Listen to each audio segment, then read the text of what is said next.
founder and CEO of Fundrise. Ben, great to see you. How you doing? Great. Thanks for having me. It's my pleasure. So you are deep in the real estate world and are a real estate investor. And obviously I want to ask you about that. But I understand that you've been kicking the tires on debt, not just in the real estate world, but in the entire US economy, federal debt, corporate debt, all types of debt, and looking at debt sustainability relative to GDP. And you have a really interesting way of looking at it. So first off, before I ask you your conclusions, how did you start to get into this wormhole of you were looking at debt to GDP? And what have you been finding? The real estate industry went into a bit of a anaphylactic shock last year when interest rates went from 0 to 5.25, which meant you were borrowing at like 6 to 8, 6 to 10, depending on the spread. The challenge felt like a unique challenge in real estate. So, and that was that you had a property, and maybe that property was worth $10 million, and you had $1 million of income a year on it. So 10% a year. Like we had loans with tons of banks. So this happened to us on a bunch of properties where you have a loan. The loan might be, for us, we were low leverage, like maybe only 60% leverage or something. So the loan 6 million, the property is worth 10, and the interest rate doubles. And so before you might have been paying 3%, and now you're paying 6. And so it was not about most people think about when they buy a home, they think about it, 80% mortgage. Can they afford, do they have enough equity to write the check? And what really matters is the DTI, the debt to income ratio. Like that's the thing that's constraining every single home buyer. Like the primary challenge you're trying to buy a home today is not that you don't have enough equity, not that you can't get the debt, but that the debt to income ratio you need at 7% mortgage is constraining most people from buying a home. And that's the same thing true with all commercial real estate. And then if you go and expand it out, look at all securitization, aspect securities, you start looking at like broader and broader borrowing bases, corporate sectors, you start seeing this pattern repeat. And so I just followed that pattern, up and up and up and up. And I finally got to the entire United States. I just couldn't. And it was interesting because the Fed looks at the data of debt to collateral the way that like a lender does. So lenders will constrain you two ways, right? They'll look at it at LTC, LTV, so loan to value. So they may say 80% or 60%. And they'll also look at your debt to income ratio, or in commercial real estate, it's called DSCR, debt service coverage ratio, but it's a ratio of your income to the debt service, the annual mortgage payment. And there's no data on that for the country. Like nobody aggregates all U.S. debt and all U.S. sort of income, which would be GDP or GNI, whichever one you want to use. When you look at it in totality, a lot of the conclusions people run around with in sort of popular FinTwit or popular economic policy wonks, like they're discordant. They're not consistent with the data. If you look at the U.S. as a whole, it was just really shocking to me. Yes. And I think what you're referring to is, let's put up a chart of US federal debt to GDP, which was, let's say, around 30 to 40% in the 1970s, is now around 120%. So that is a incredible rise, but that is only looking at US federal government debt. There is also the private debt creation. And your findings are that the growth of that in the 1980s and 1990s and 2000s before 2008 was much, much bigger than it is now. Yeah. So there's 2 points here. One, when I first started bringing this up, people started saying, well, it doesn't make sense to look at public and private debt combined. So the government now has increased the amount of debt to GDP to 100%. But why would you look at that in totality? And to me, it's obvious, because if the government wanted to pay down their debt, they could tax the private sector or print money, right? Either way, essentially you can lower the debt load of the government by taking from the private sector, and then vice versa. The government can take on debt of the private sector, like what happened in the 2008 financial crisis. That is essentially the U.S. government nationalized a lot of the debts of the private sector. And they arguably did that again in COVID, when they put $6 trillion into the economy to sort of stop the private sector from falling apart, and they nationalized private debts. So the debt load can move between the public and private sector based on politics and policy.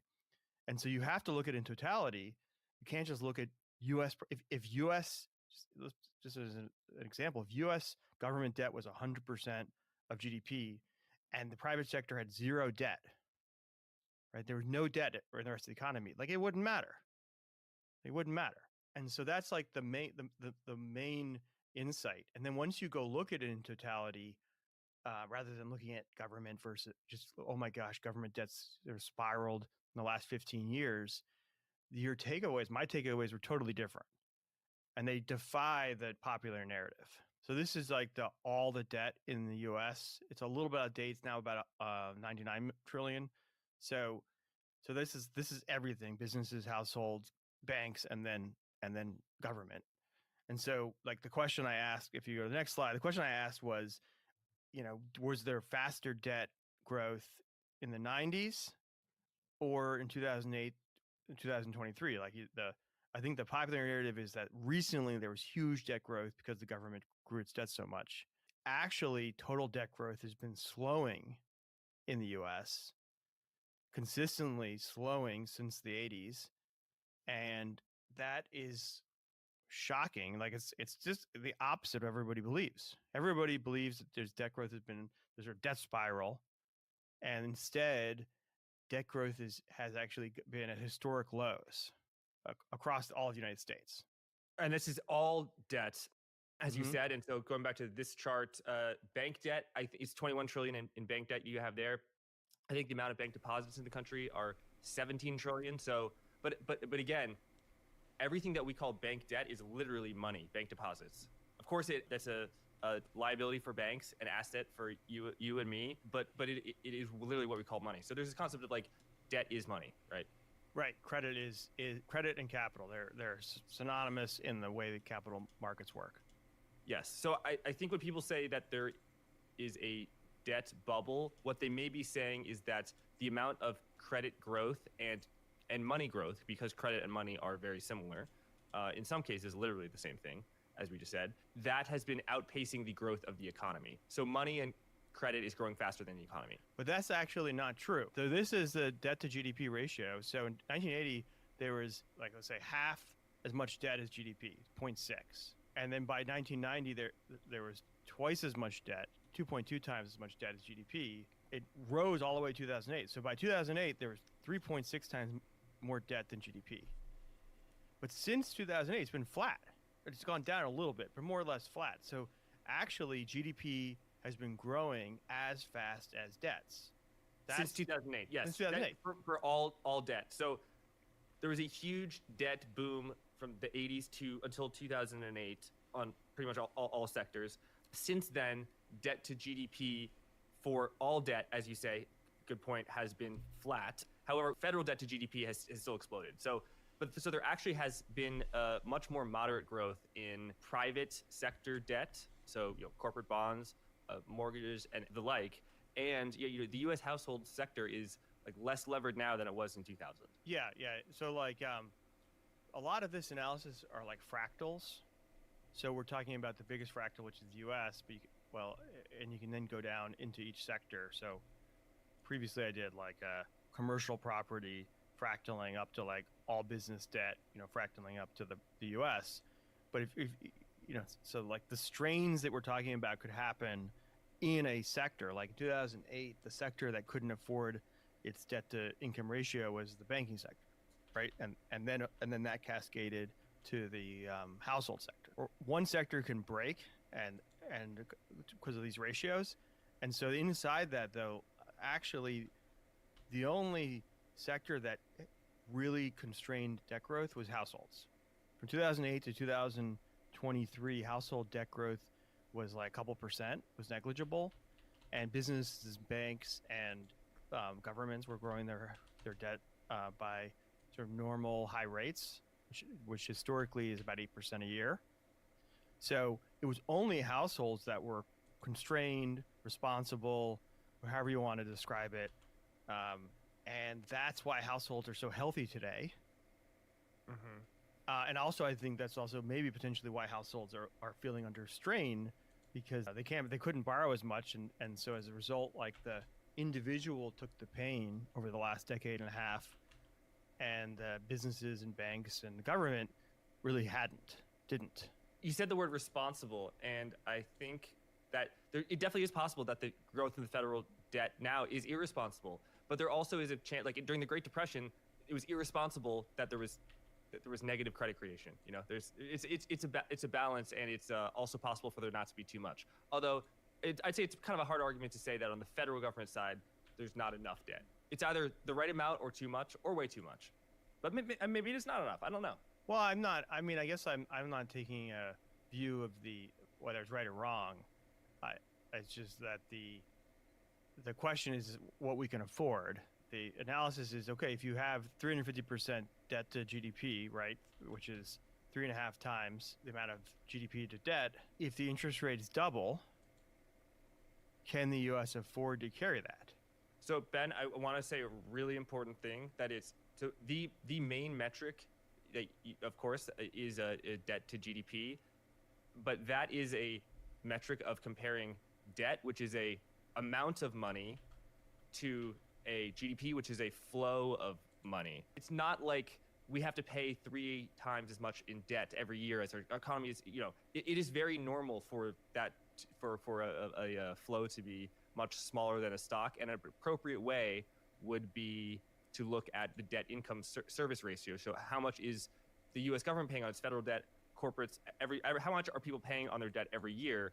Compare that to GDP. That's what you've done. Whereas debt to GDP itself is, you know, I mean, if no one pays any money on any interest rate, if interest rates are zero, then debt to GDP could be infinity and it would cost nothing. You know? Yeah, it's called Japan. Yeah. There's stock and flow, and you need to look at the volume of stock, and the volume of stock increased 5.5 times over this period from the 80s to 2008, and now we end up with a lot of debt. And when we end up with a lot of debt, the way we managed it over the last 15 years is we kept interest rates low, so we could afford it because interest rates, Fed funds rates were close to zero, ZIRP was a policy, and so we had a lot of debt, but it was actually manageable from like a debt to income ratio. Because the house you can afford to buy when your mortgage is 3% versus the house you can afford to buy when your mortgage is 7%, you just can't afford as much house because you can't afford to carry the mortgage. And so the consequence of higher for longer is that debt to income ratio is going to rise. And I feel like what's missing from the debate about interest rates and inflation is a long-term view. Most people are talking about 2024, maybe 2025. But if you look at it on a longer term basis, just pure fundamentals, can the U.S. afford to have 50%, it's approximately 50% higher annual debt payments? Because the average mortgage in the U.S. in the 2010s was about 4%, and the average mortgage is a little bit hard to forecast, but maybe it's 6%, maybe it's 7%. Today it's 7%. But even if it's 6%, that's 50% higher. And so how many people, how many businesses, how many banks can afford 50% higher debt service? Not the majority. The majority cannot. And so it's the interesting view. My view on higher for longer is that anything is feasible in the short run. That's why bubbles exist. But on the long run, it's completely infeasible to be able to carry that, unless the U.S. has explosive growth. So you'd have to grow into that. And even then, you'd have to have interest rates come down. Like the idea that we're at 3.5% inflation, permanently would mean that we have a mortgage rate in the 6 to 7% at least. And the U.S. has too much debt. So the point of a no landing scenario, it's like an airplane. Like, okay, there's no landing until you run out of gas. Like there's no such thing as no landing, right? Eventually the airplane has to land or crash. Yeah. And so by persisting in the short-term view about inflation, you're headed down the path of financial crisis. In 2017, Forward Guidance's exclusive sponsor, Van Eck, was the first ETF issuer to file for a Bitcoin-linked ETF. 7 years later, Bitcoin ETFs are finally available. Using the Van Eck Bitcoin Trust, ticker HODL, you can invest in Bitcoin with 0 fees until March 31st, 2025. That's right, 0 fees until March 31st, 2025. Search the ticker HODL in your brokerage app today or visit vaneck.com/HODLFG to learn more. Now, the disclosures. An investment in the Van Eck Bitcoin Trust, also known as the Trust or HODL, involves significant risk and may not be suitable for all investors. You could lose your entire investment. The Trust offers fewer investor protections as it is not registered under the Investment Company Act of 1940 or as a commodity pool under the Commodity Exchange Act. For a complete discussion of the risk factors relative to the Trust, carefully read the prospectus linked below. You can learn more about HODL and its 0 fees until March 31st, 2025 at vaneck.com/HODLFG. That's vaneck.com/HODLFG. And now back to the interview. Why can the economy not handle 5% interest rates if it handled them in the mid to late 1990s, like 1998, let's say, and there was a boom? I mean, there the U.S. household was probably more levered in 1998 than it is now. And then the real black sheep is the government. So if the government was the household sector, yes, there would be definitely some financial issues with the rise in interest rates. But the government can always just print money. But that's a different sector. But where are you seeing the strains of households, real estate, businesses, large corporations, the government? Who is 5% interest rates hurting the most now, and who is it going to hurt the most in this longer term concern that you have? I mean, so the reason the U.S. could afford, 7% mortgages in the 90s was that there was a lot less debt, right? There was 2 times debt to GDP in the 90s, and now they're 3.5 times. So there's, in the early 1990s, yeah. In the early 90s, or take the 80s. In the 80s, there was half as much debt as GDP. Imagine having GDP of today. Our GDP is 27 trillion. Imagine only having $14 trillion of debt in the United States. It's like nothing, right? So the reason the U.S. could have, like during Volcker, when you had this 21% interest rates, the reason that we could afford that is that there was so little debt in the country. So that's why you can't look at the past and say, well, we used to have, mortgages used to be 6-7%, and Fed funds used to be 5%, and it was fine. Is that the total debt load is just so much higher. So there's not a good extrapolation that's missing a huge part of the equation. So that's like at the highest level. Then you can telescope down and say, okay, what's happening? And you can pick your industries, and you can take real estate. You can look at down the line, and the only thing that matters is whether or not your debt has reset to the higher rate. Like whether every sector, that's the only question that matters, is maturity. And explain that concept for our audience a little bit, Ben, please. What's special about this, how this time is different, is that we had 0%. I'm just going to round it to 0% interest rates for about 12 to 13 years. So it normalized into our society. And so you could get long-term fixed rate debt. Like the difference between the 2008 financial crisis and this time is back in the 2005, 6, 7, you couldn't get 30-year fixed at 3%. That wasn't, the long end of the curve didn't come down. The only way you could get really low rates was with an ARM. So everybody, when the Fed dropped rates down to 1%, Greenspan dropped rates down from basically 5.5 to 1 during the tech bubble, 01, 02, 03. Rates were low from around to that about 3 or 4 years, and then they brought them back up to 5.25. And in order to capitalize in that really low interest rate environment, you had to take relatively short-term debt, 3-year, 5-year, maybe 7-year at most. It didn't take long for the interest rate environment to reset to the higher rate, because there was very, very, very few companies and borrowers who the long end of the curve was never, close to the front end of the curve. Front end of the curve fell in 03 and 02, but extremely steep yield curve. Yeah. Yeah, but that didn't happen. But that didn't, in the 2010s, people started to believe it was going to be lower forever. So you could go out and get, you saw it, right? Like Austria got a 100-year bond or something at like next to nothing.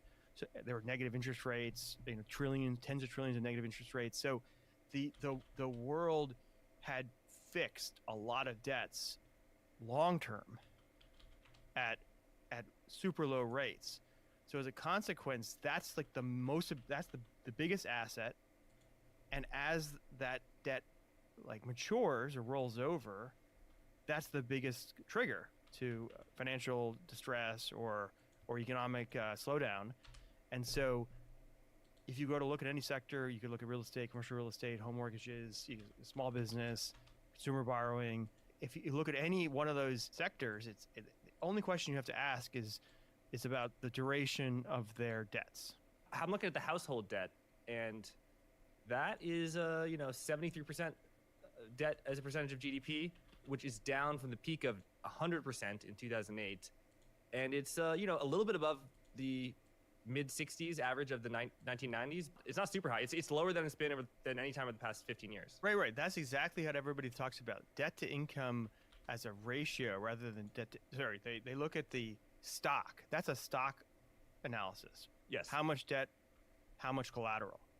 But if you took it by math, right? So if you had 75% debt at 4% mortgage, 75% debt at a 7% mortgage, virtually nobody can afford a 7% mortgage, even with 75% debt, because you essentially at that point have taken the effective collateral up by 50 to 65%.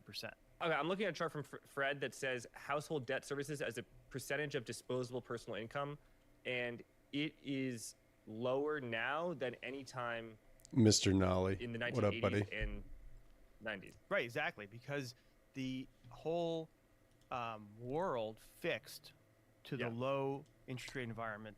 What are you up to? Now I think people believe is gone forever. And so then the primary asset Are you global of any, elite in Premier League individual, yet? any company or any like sector is that I'm long-term just fixed rate in the debt. midst of organizing my So- charts. But essentially it's a wasting asset. I've had them all scattered for so long.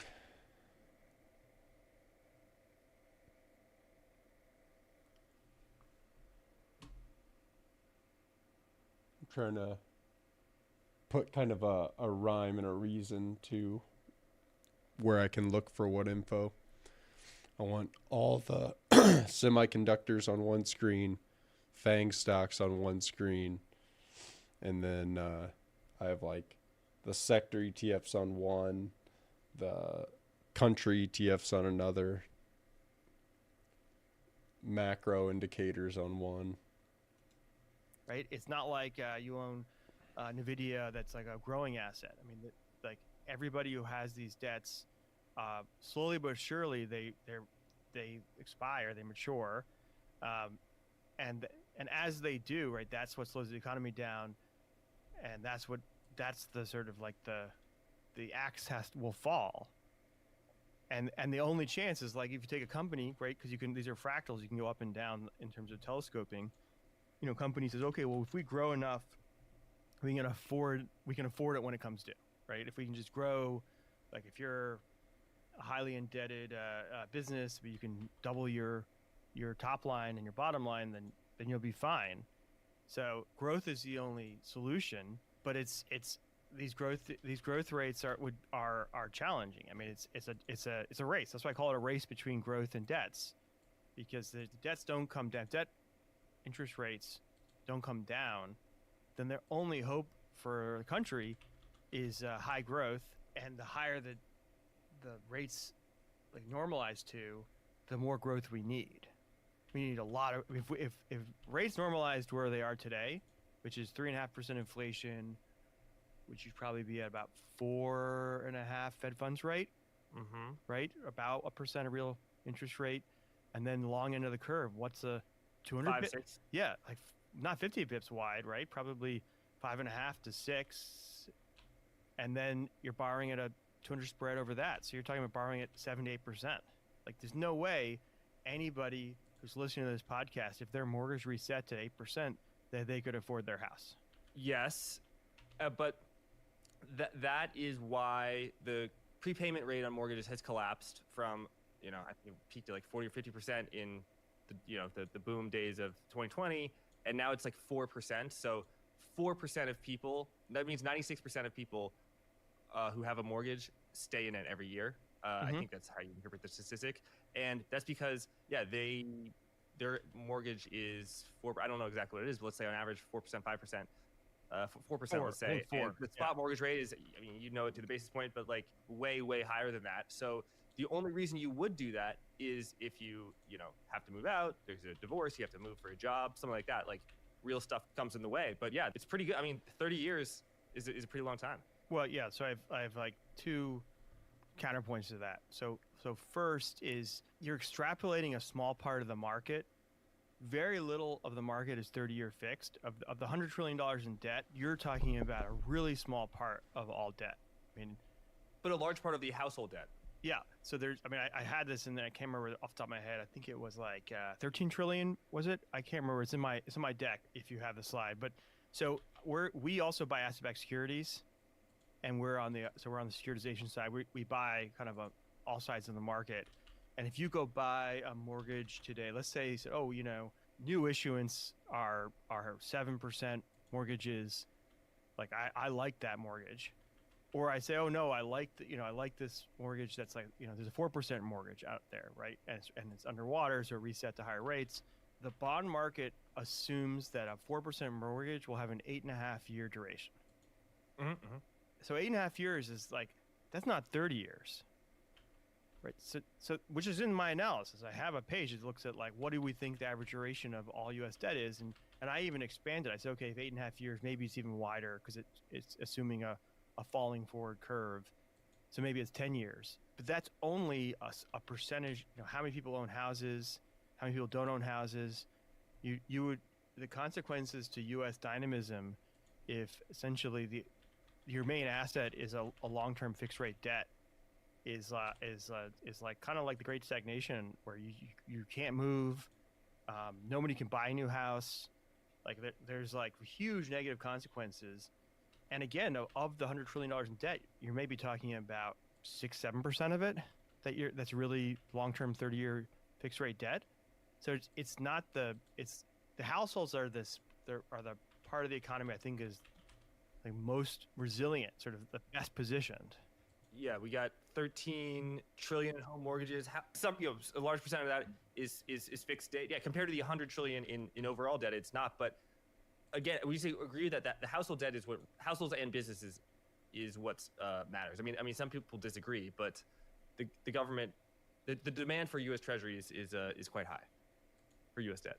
Yeah, no, I mean, I'm optimistic about the household, but you have to look at the economy in a little more. You have to get under the hood. Yeah, let's do it. So you get under the hood and you say, okay, well, what percentage of the economy, of the households that we're talking about have this wonderful fixed rate debt? So it's mostly boomers. It's older. The older you are, the more likely to have it. The less money you have, the less likely you are to have it. So you end up now with like an economy that's on so two Americas again, where you have a huge part of the economy, at least half the economy, all young people will not have this asset and will struggle. And then the rest of the economy, the older people, wealthier people, like will be fine. And so what does that do to the economy? I mean, it's not really clear, but I think that like there's political consequences and economic consequences. If the typical entrepreneur is a young person, I mean, most of the dynamism in the country comes from people who are kind of rising generation. So you can imagine a scenario where we keep higher for longer and half the country is fine with that, half the country is suffering enormously. Same with businesses. So it's the same story over and over again. Like if you look at the corporate markets, you have like Nvidia and big AAA rated getting like super cheap debt. And you have a small business that can't, if they can get debt at all, they're going to pay huge rates. So like that doesn't seem sustainable to me. Let's talk about real estate for a second. Yeah. So real estate. So the biggest problem in real estate today is the office industry. By way of background, people like we own $7-8 billion in real estate. We own one office building in our portfolio, so it's like negligible because I never liked office. I bought office and I managed office, and I never liked office. Office is a multi-trillion-dollar part of the market. Let's say $3 trillion. It's most of the office is probably zero equity. Like the equity is zeroed. I'd argue, and I have lots of office people who get mad when I say this, that all office is zeroed, and then probably half the debt. So there's this like massive economic bomb that went off in office. And this is, everybody knows this, but if you look at the second order consequences of that, so now you have, I think it's like a couple 100 billion square feet of office in downtowns in particular that need to get economically like revived. They need tons of money to renovate, to tear down, to redo. There's this massive economic need, because as like you take Washington D.C. or San Francisco or any of these cities, a collapsed downtown where you have vacant office buildings is economic crisis for those cities. And I'm already seeing it where school budgets are getting cut and they're trying to figure out how to make up the hole.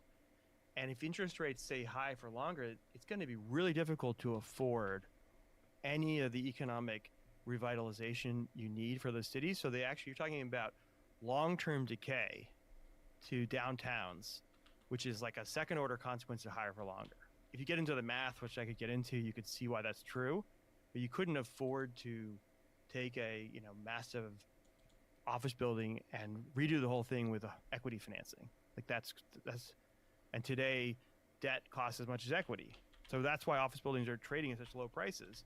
$100 a square foot versus $600, $700, $800 a square foot 36 months ago, is that they're unfinanceable. And that's happened before in the 80s in real estate in downtowns. I'm like old enough to remember that, where the riots in 1968, and the white flight crushed downtowns and the cities went into huge economic decay. And so again, like probably the country can afford higher for longer, but we'll have very concentrated costs. Ben, earlier we talked about the fixed rate mortgage. So the vast majority of individual residential mortgages, like, oh, I own a home and I have a mortgage on it, person saying that, is fixed rate mortgage. Maturity of 15 or 30 years. You said a duration of 8, which factors in the prepayment thing that I said. The pain for the fixed rate people is not here yet, and it's going to be many years. The pain for the floating rate people is not only here, it was here a year ago, 18 months ago, and the floating rate people, but correct me if I'm right, Ben, is your world of the commercial real estate building. Of you're not buying a house for your family, you're buying an office building for people to work in, and then you rent it out, or an apartment building. You're in the apartment building world. You're not in the office world. You said negligible exposure to offices. But is it accurate to say that the floating rate pain of rising interest rate is a huge amount of that is on the commercial real estate side, not residential? Yeah, I would broaden that a little bit, in that the reason you have 30-year and 15-year fixed rate mortgages for households is that there's government subsidized. Yep, absolutely. So like to think that's the norm is people are extrapolating what they see in their life to every other part of the sector. But banks, corporate sector, businesses, any kind of professional, that is, nobody's borrowing 15 to 30 year except for like Microsoft. Very few other countries have a 30-year fixed rate mortgage. Yeah. So you're 90% of the money, 90% of the debt, if not more, is duration of a few years. Like U.S. federal debt's duration is 6 years. And this was one of the things that shocked me, and you probably know more about it than me. But like only 10% of all U.S. federal debt is 30-year fixed. Like it's a really small percentage of it. And that's true with if you're a real estate company, or you're a small business, or even a middle market business, you're going to borrow 5-year debt. That's the duration. Typically, a bank and an investor, securitization markets, they don't want to go beyond 10 years. And so you're talking about most of the market is either short-term floating or 3 to 7 year duration. And so every year, a big part of the market is resetting. Semi energy, because so they don't have very long dated debt, and that's like what's happening in the real estate industry, where you have, and I just take real estate as a microcosm of this, where every year there's a couple $100 billion of debt that comes due and resets the higher rate, and every time that happens, you are likely to have to delever, because if you have a property that can't support its debt service, it needs less debt, and so somebody has to write a check and deleverage that property. And what that does is it soaks up liquidity. Liquidity starts going out of the market because debt is money. And so as you deleverage, you should have declining M2, declining money supply, which we know we have, but money velocity has basically compensated for it. That's a point in time, though. But again, if you go to the higher for longer, you play it out over a few years, 3 years from now, 4 years from now, it's completely unsustainable. And the disadvantage of higher for longer is that you end up with a more concentrated, a break down rather than a soft landing. This is Should we play CS now? Market is that it always extrapolates the present into the future, and so today the fact that the present is healthy with 3.5% inflation rate, play CS. They extrapolate that forward and assume that's just like in 2021 they extrapolated 2021's craziness forward, or 2018 when interest rates were nearly zero. Like the market over extrapolates the present into the future, and it's doing it again.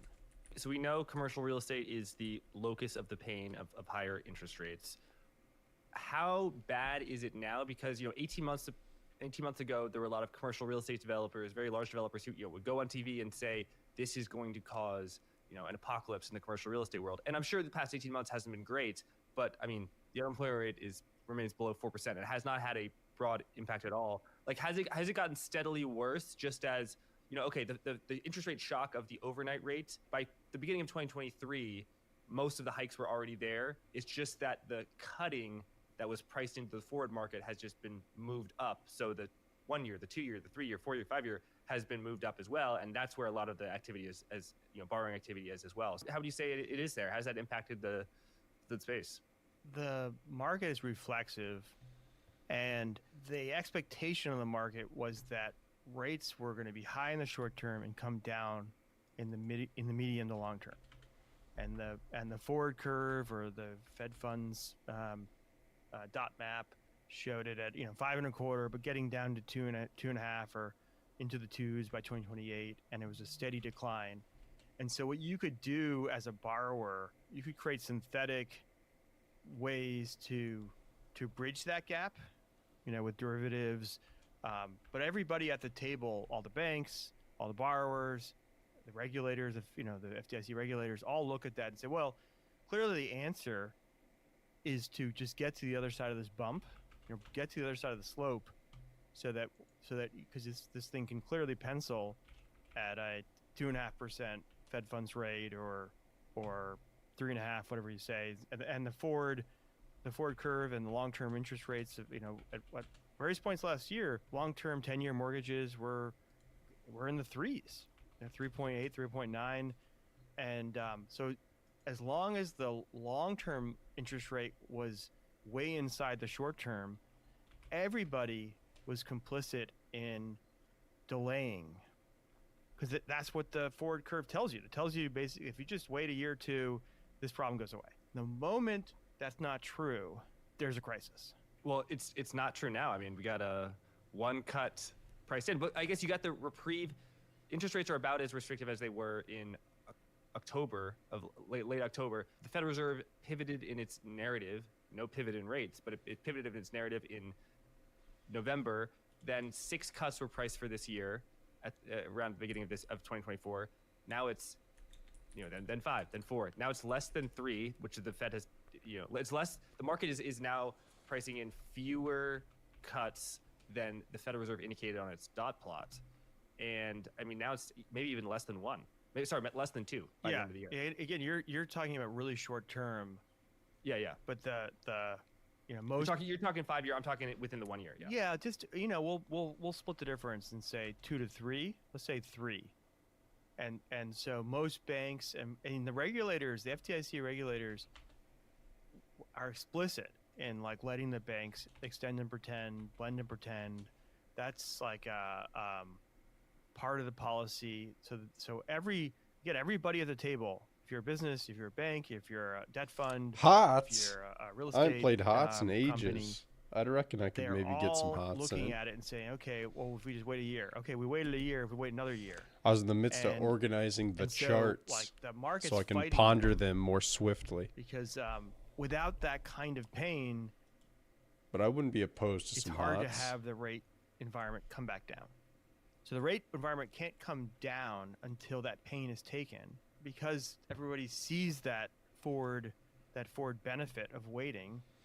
You ever heard of this They game variant delay. called Like, this ARAM? happened That's usually what briefly I in play. I October. don't know if you've heard of it. October, when the 10-year Treasury went to 5%, like there was cracks developing, and then Janet Yellen came out with and did a little fancy footwork, and then we saw the dot map, and people got optimistic. And Have you ever heard of ARAM? I'm not So sure rates if were you're down. Yeah, privy rates came back to down. this And game now we're variant. basically on that roller coaster again. And this time is a little different than October, because we're really starting to see that I'm known to kind of be inflation the might be ARAM stuck at guy 3.5%. around here, you know, or around the whatever, Midwest. you can pick your, whatever, CPI, PPI, blah blah blah. But it's stuck higher, and so it's again this reflexivity. The moment the market decides I'll that teach we you. I'll really teach you how are it higher works. forever. Oh is shit! when I launched you're StarCraft. Good job, moments me. away from the financial crisis. That's one alternative. The other one is that rates do come down, inflation does come down. It's just like it's a grindy process, and because nobody wants it, there's enough. There'll just be like I'm gonna grab some water real quick. Some decline of. I'm in Discord too. If you're office trying to market's Discord gonna up. have some pain, and I mean it's not just office. I mean, like a lot of residential in apartments are too levered. Leverage was cheap and during the last heyday, the last cycle. So private equity is high leverage, levered loan. I mean, there's a lot of parts of the sector. So it's what everybody wants is something simple, and this is complicated. There's a I don't know, 100 million different borrowers who are all trying to figure this out, and each one of them is suffering to some extent as they look forward and deal with this. And so the Fed's hope is that it's like you see the marginal decline day by day, and that slows everything down.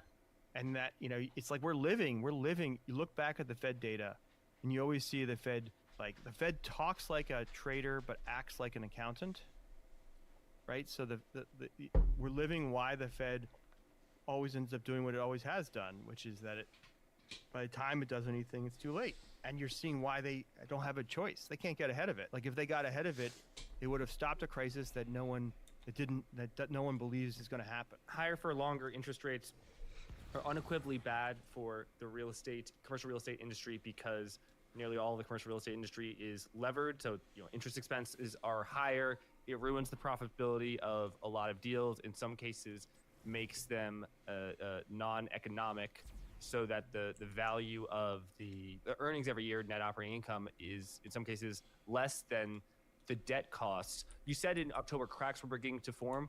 What did you mean? And maybe cracks are beginning to form now. What do you mean? Because we've had a few niche developers on some apartment building in California or I'll teach you how this HOTS things and works. go bad, but it really This hasn't gone ARAM. systemic yet at all. Yeah. And by systemic, it hasn't gone You munching bunnies? No. into the broader munching economy. dinner. It hasn't even gone into the rest of the commercial real estate market, Din right? din. Like there's What's very few dinner failures. without any bunnies, though? Show me You the know? failure span, and then I'll give you the crisis. But At that point, it's too late. So you saw the cracks You in the eat regional din-din, banking and then you again in munch October. bunnies. Like it happened in March. It started happening again in October. The weak link here is the regional bank, and the regional bank is the reason why the big banks are fine. And you maybe you already know all this, but there's 75% of all deposits are with 15 banks. Let's it's do super this. Let's concentrated. get I mean, I fucking knew it was- rolled yeah, but I didn't know that stat. 80% Yeah, of our it's games. wild. And then you Yeah. know this, but JP And then Morgan's constantly deposit question, rate's why do we play 0.05%. this game? And then And Wells Fargo continue deposit to hit the rate's button 0.01. again. So the big banks have all the deposits, and they haven't. It's okay. I They can basically tolerate this borrow over They borrow dad.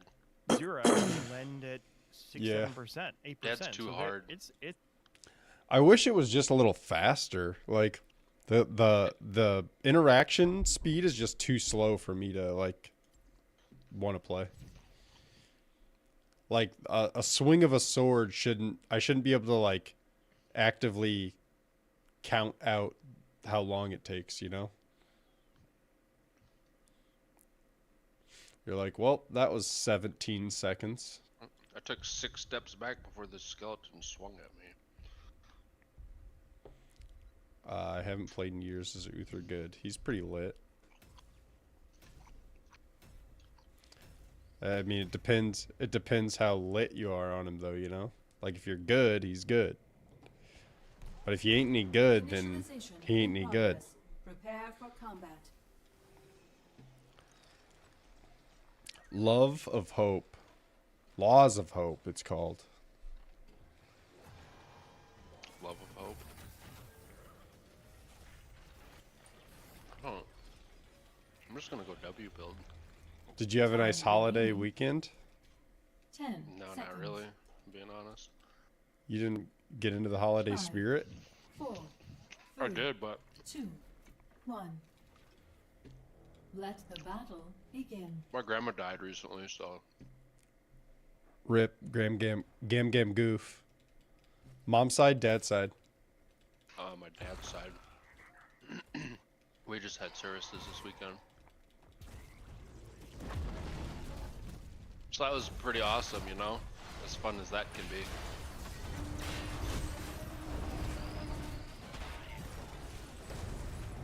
They have 2 of these cocksuckers. Uh-oh, I accidentally clicked off my screen. There we go. Okay, I'm gonna die now. Alright. Fun game already.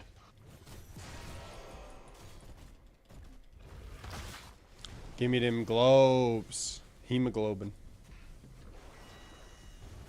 What is happening?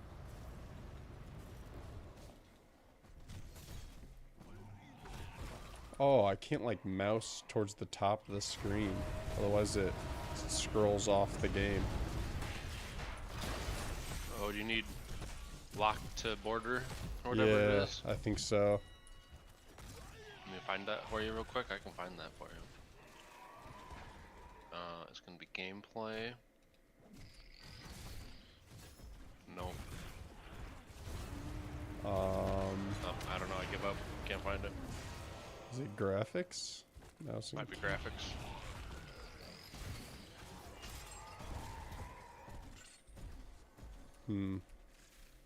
It's where you might set. So it's in where you put windowed, I Oh no! imagine. Go back to where you just were.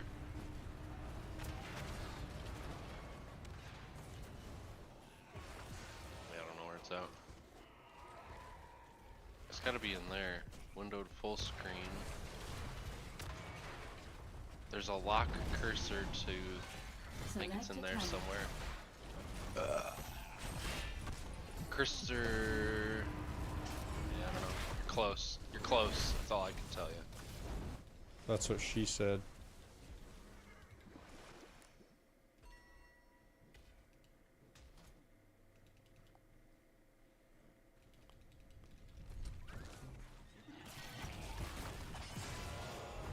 Fuck, I forgot what I normally take here. Who are you? What are you playing? Johanna. You gotta take the. Select a Is that talent. the Q? Yeah. Yep. The 3 Qs. It's hard as fuck, but it's good. Hard as fuck like me. Oh, hell yeah. Most of the time.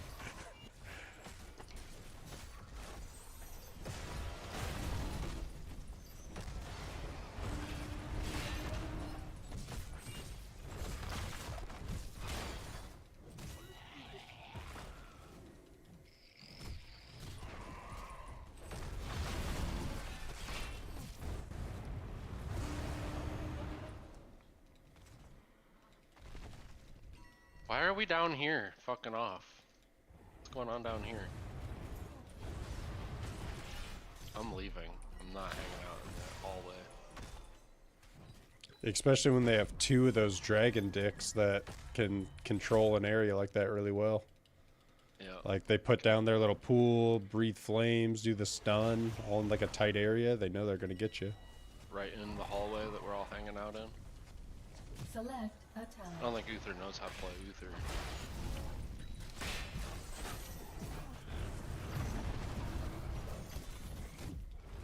Get out of there!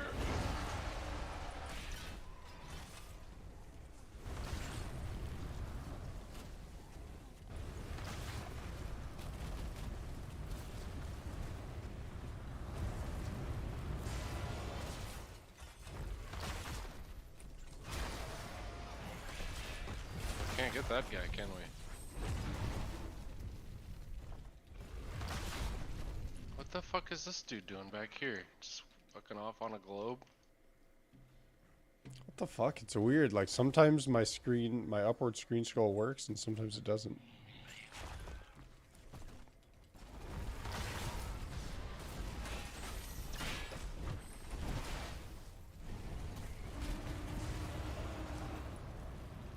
Somebody get that globe.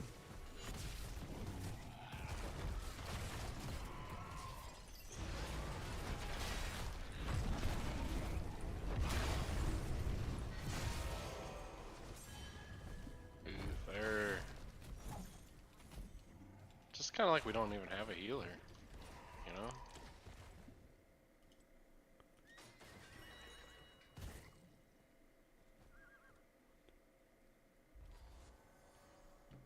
Maybe I just need to like bring the total window size down. No, there's a oh, confine, go to mouse and keyboard. Mouse and keyboard. And then confine smart cursor. Turn it to smart. Smart? Yeah, smart lets you, it keeps it in the game while you're playing, but then like when you're in the menu, it lets it, you don't have to alt tab, it just slides right out. That's what it's doing right now though, and I just think I enabled it. Yeah. Yeah, you want it on smart, yeah. Select a talent. Yeah, but I have it on smart and it still allows me to mouse up out of the window. I don't know. You should probably buy a Mac. That'll probably fix your problems. Oh yeah. Yeah, no, smart I don't think is what I want, because now it even goes off the sides. I think I just want it to on. I mean, No. smart is on. Now it does it every side of the window. I can't scroll anywhere, I think. What the fuck? Yeah, I can't. Now I can't do anything. A talent. When it's Oh, on fuck. smart, it's the same as on. It just knows when you're not in the game. Well, it's not working, is the thing. Well, Like if I pan to the edge, it like scrolls for a second and then my mouse leaves the window. So I have to be like really intricate. are you in windowed full screen? I'm in windowed.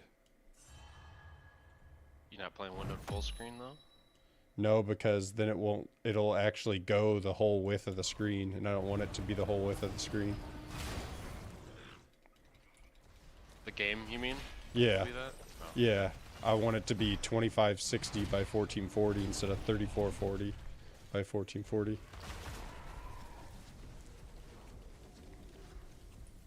Yeah, I can't control anything. I'm gonna have to like figure this out before we play again, because I can't That's do fine. anything. We can go in a game with bots or something if you want. Or a custom, figure it out.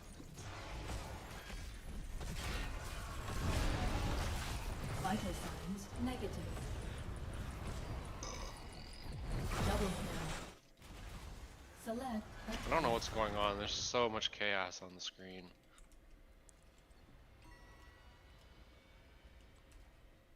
Okay, yeah, on is what I want, but for some reason on works on 3 sides. It doesn't work if I move upward. enemy defeated. Double kill. Get 'em! So I guess I'm just gonna have to be real quick and hit my directional key. Do you do hero lock? What? Hero lock, hit L. Like camera lock on your hero. I normally don't, but that would probably help in this situation. I was gonna say that might be good. You really just gotta click around them in any way.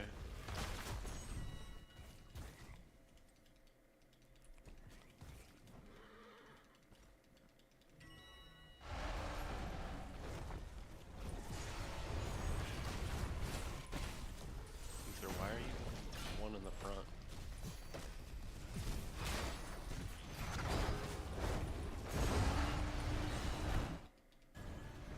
Nice.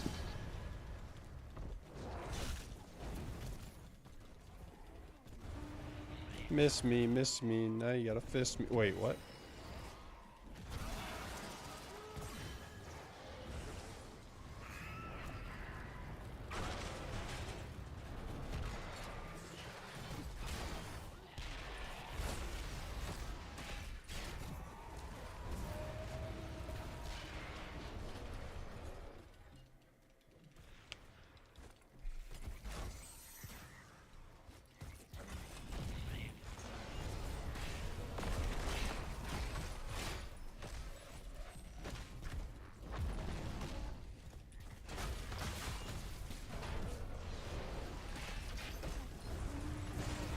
Kill confirmed.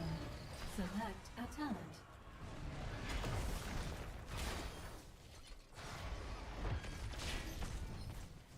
Killing spree.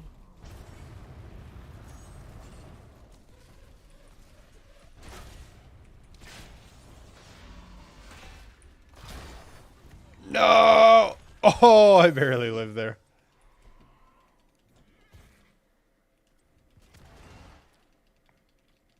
Okay. I need more globes. There's a person over there. There's a person over there. Aw, they took the globe. Friggin' dicks. I told you. Let me out of here.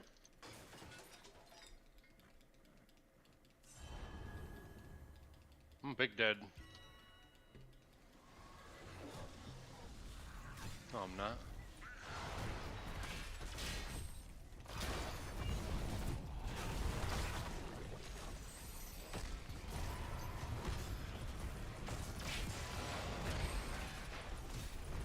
Enemy hero We can just terminated. burn that guy. That's cool. Double kill.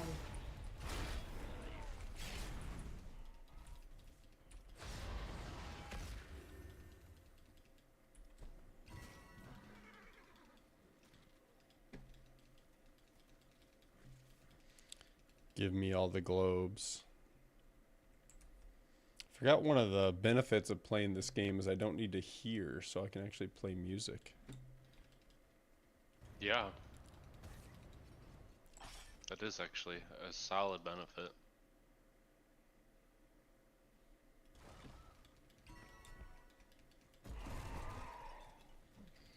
Hey, Uther healed me. Bet you didn't see that coming.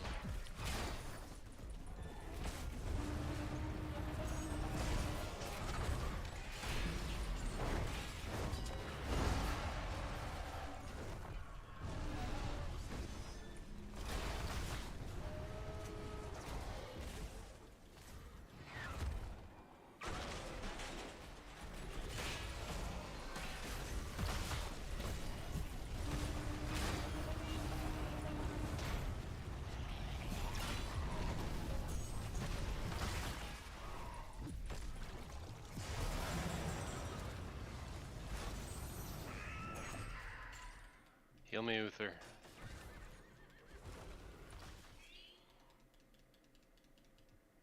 Yeah, get it. Get it. That's right. Select a talent. How many more globes do you need? All of them. It's endless, I believe. Is it the level 1? Yeah. Elimination complete. I think they did put a cap on it, but I think it's something stupid. No cap? Are you capping that there's a cap? I'm not capping that there's cap.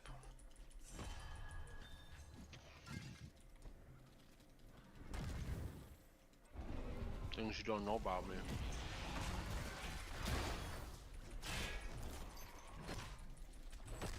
Look at this guy, he's gonna get big dead.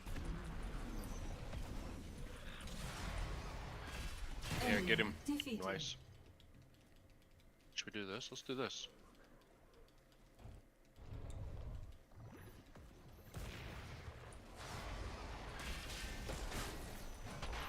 Keep doing it. I'll chase him off. I think they're gonna come kill me though. You're good.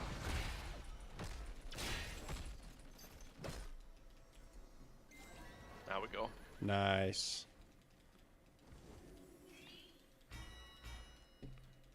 Just in the Nicholas we of should push time. this. We should push this.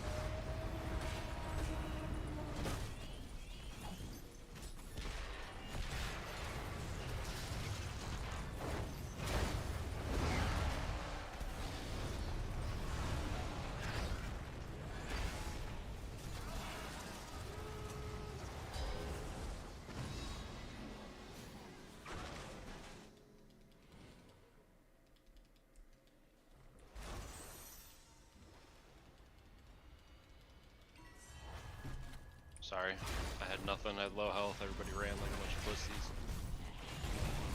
Pussy ass bitches. Little stupid ass. Those spiders doing percent damage is a pain in the ass. Yeah. I mean, spiders even without that is good.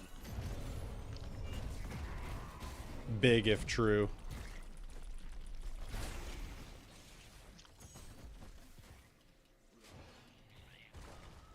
But also true if big. You know? And that's what a lot of people don't consider.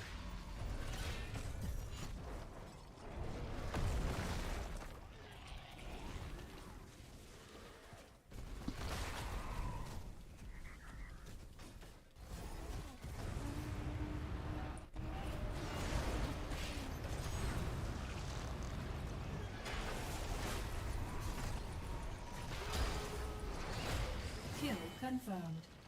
Got him. That guy's a doofus. I feel like as long as you don't go in when you don't have, like, all your cooldowns are off, Johanna's always got the answer. You got the shield, you got the level 1 health regen, Yup. you got the escape with the ult. Heal me. Why would you heal him? Heal me. Vital signs Oh negative. my god, move. I hate the Soother. Double kill.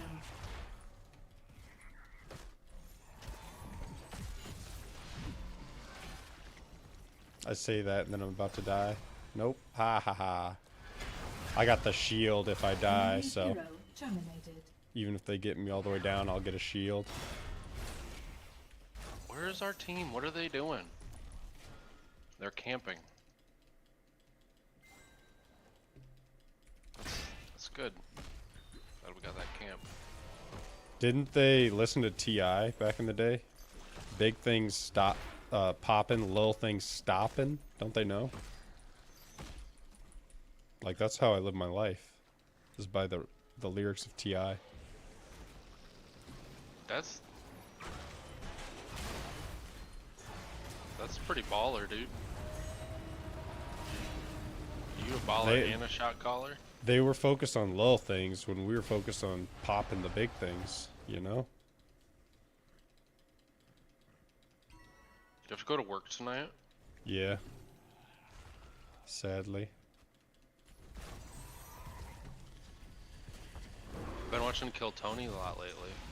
It's pretty lit.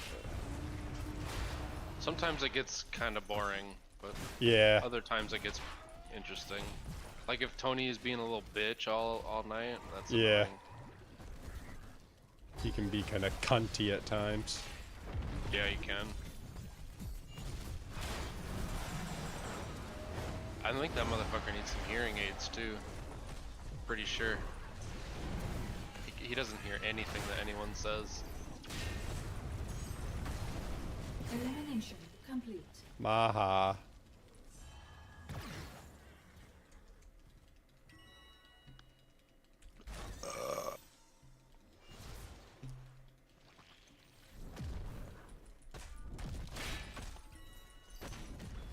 What a nerd. Missed me when I wasn't moving.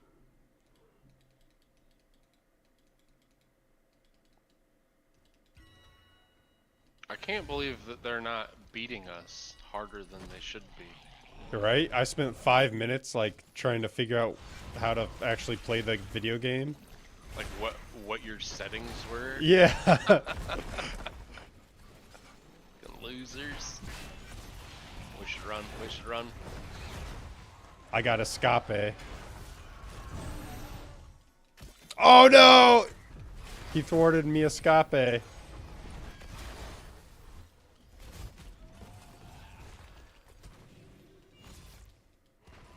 But I still have my death shield and my regular shield still too.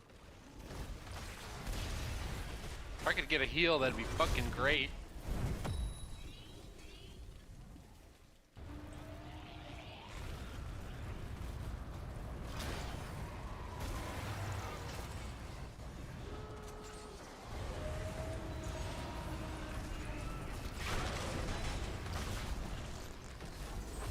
Enemy hero terminated.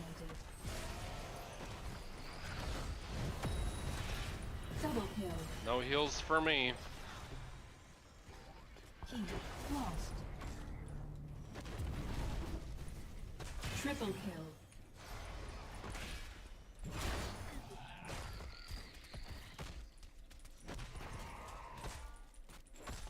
Untouchable. He must be just pocket healing you or something. And he's got more healing than fucking Lucio. He's getting me right in my little pocket. Well, actually that's not surprising because Lucio can't heal 2 people on his team. Yeah. Big if true.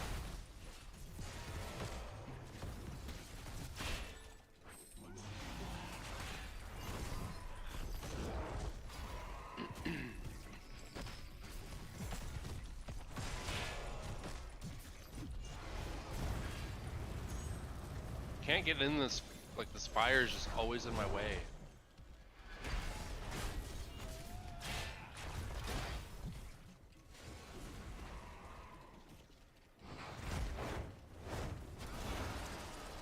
Alert. Your core is under attack.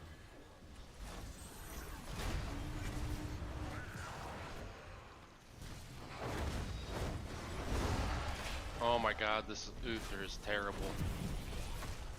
Elimination complete.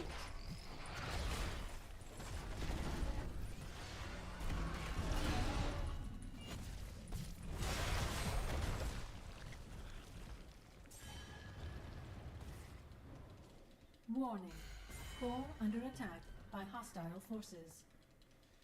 Think of the epic comebacks that would be possible if you could heal in the main on this variant.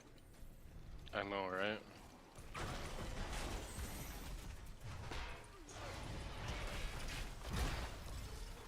Did you get your 3 stacks yet? No, it's 4. You gotta hit 4 of them at once. Oh, really? Yeah. I thought it was 3 at once. Yeah, I had a couple times where I almost had it, and then one like Lucio or someone would slip just out of range. Well, that's maybe why I'm so terrible at it all the time. I'm always like, yeah, I got it, and then I don't got it. That's why. What is Junkrat doing? Just fucking hanging out over there.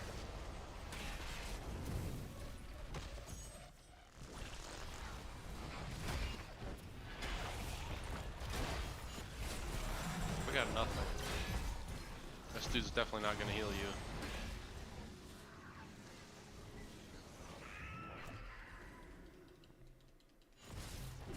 Warning. Core under attack by hostile forces.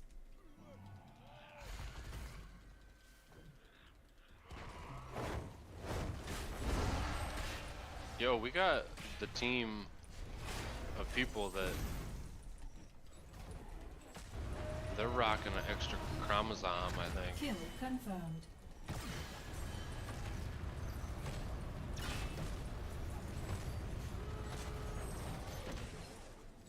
Hero of the storm.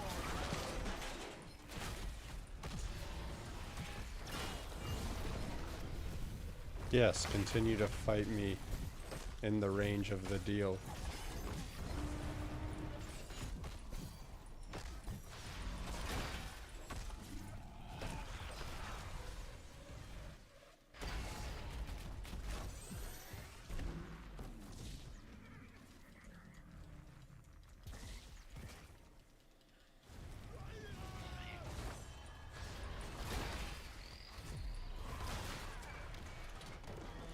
GG.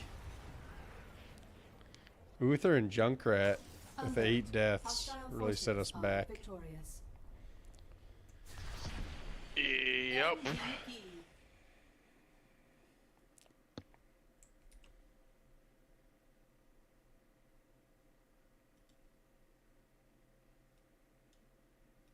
I'll give you my third.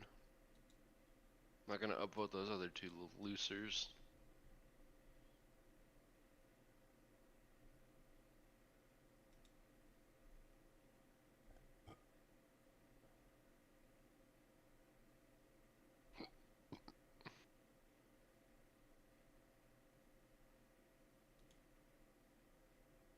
Alright, do you want to figure that out in like a whatever mode? I tried all three options. I think I just got to play unlocked. I can try see if there's any difference, but I tried off, on, and smart, and all of them let my mouse like wouldn't properly scroll if my mouse was at the very top. Maybe just restart your game or something if you want. I don't know if it'll help. I can try it. Can't make it any worse, right? True. Big. If true.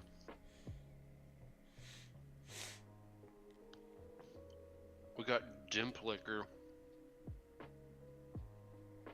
in the general chat right now. What's he talking about? Is he talking about Obama and Joe Byron? He says they all coom in me. What about you? They don't even look you in the eyes anymore, huh? Because they think it's gay.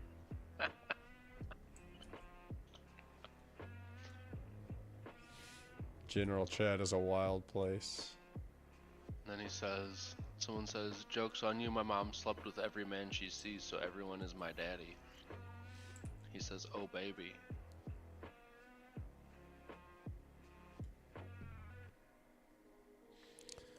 I'm going to try to slightly alter the positioning of my game window. Oh god, why can I not make... You should play like that. Yeah. Well, I think maybe the issue was caused by it, the very top of my window was actually on the other monitor so that I didn't see the white bar at the top. So that itself could have been causing the issue. But that's how I have it in StarCraft too. Why would you default to this? What's wrong with full screen? It fills my whole monitor. What's wrong with that? Because then I can't have... Well, one, it looks dumb because it's stretched, but like if you're looking at stream right now, Yeah. normally I have chat with Chatterino on the side of my screen, on both sides. Okay. So if it fills my whole monitor, then I can't have that, and then it's stretched.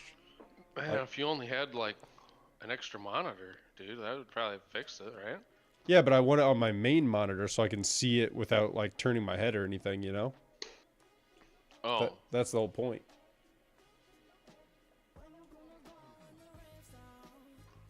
I think you should just play in windowed full screen. Personally.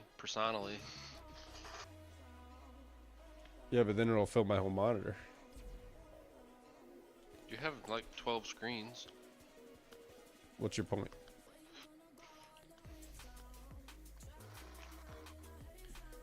My point is,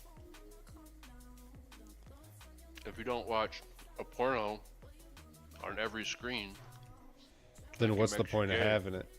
I think it makes you gay if you don't do that.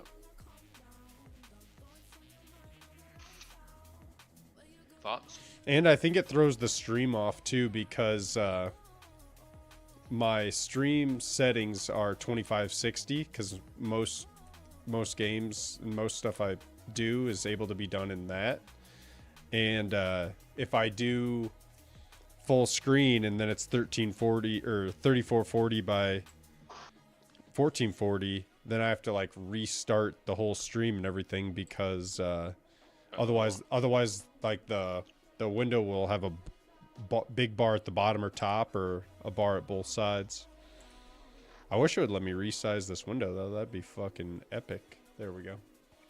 Do you have Windows 11? Yeah. I could tell. I got like When the you're- Pro version too, which has a cool option because my other PC doesn't have the Pro version and my main one does. And the one with the Pro version, like if I set a window, that thing pops down and like you can position it and then like link them up so they move together. Is it that bar at the top? Yeah. Layout? I fucking hate that thing.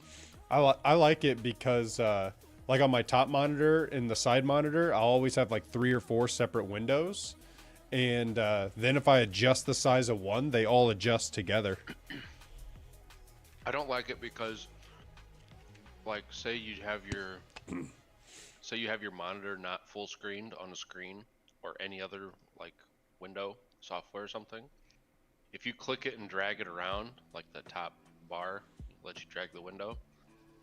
If you click it and drag it and you like smash it up towards the top of your screen, it's the equivalent of full screening it. Yeah, that does And get annoying. You got to get that finesse. I do that a lot. But luckily on Windows 11, it's on my work computer. I just turn that shit off. You know what's annoying about this default Windows 11 wouldn't let me put my taskbar on the side. So I had to install like some plugin that basically turns it back into like Windows 10 for the taskbar settings. So I could put my taskbar on the right side of the monitor. Oh yeah, they position it all fucking stupid. Yeah. The other gripe I have, major gripe I have with Windows 11 is when you right click on shit, it's different. It's not the old school Windows 10 right click menu. And to get to all the things that you want, you have to select more options and then it loads it. But luckily there's like a registry edit you can make that makes it like that all the time.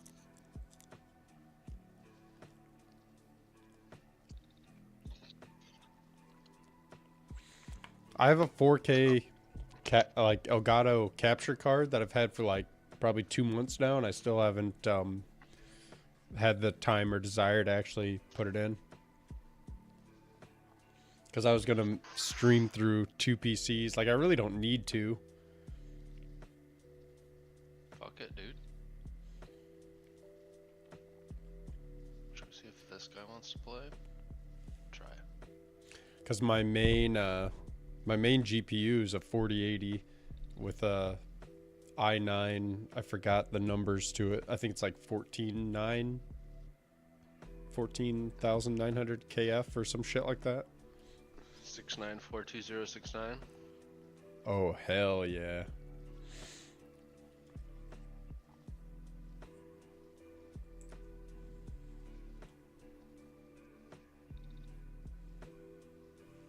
Big if true. Okay, this guy's not coming. I'm from party. Fuck out of here.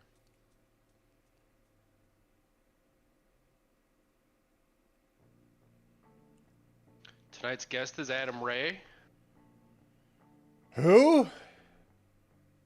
dressed up as an old lady. Oh, Kill Tony? Yeah.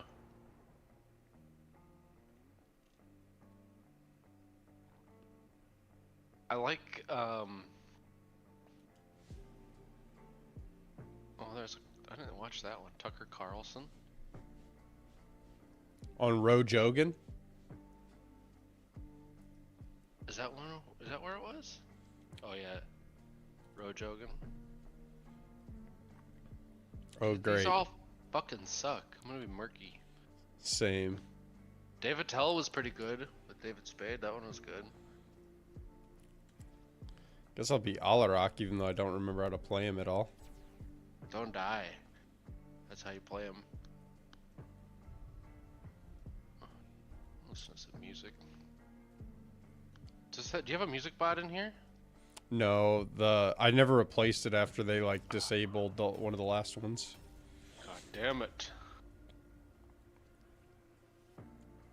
I found this Prepare yourselves for I found this album by Method Man. I've known about it for a long time. It's called 421 The Day After. He's got some bangers on there. Method Man? METHOD, man. The battle begins in 10 seconds. 5, 4, 3, 2, 1. Let the battle begin.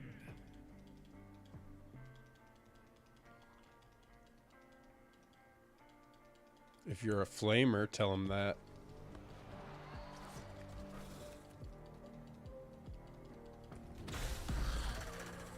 Got him.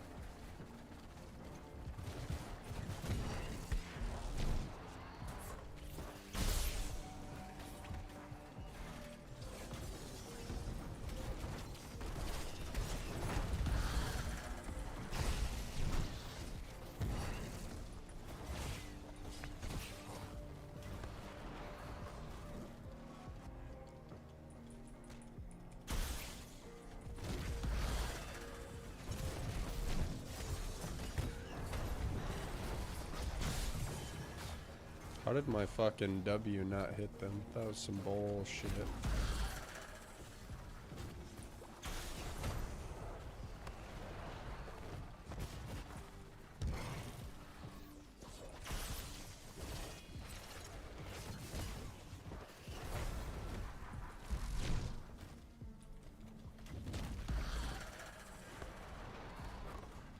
Fuck with it. Yeah, I mean.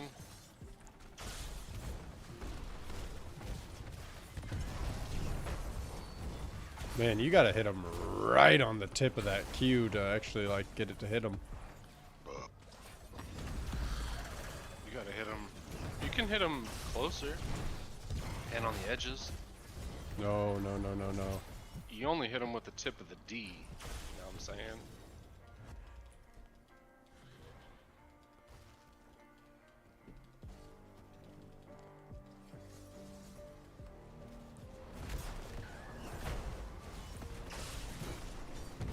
The angels smile on you.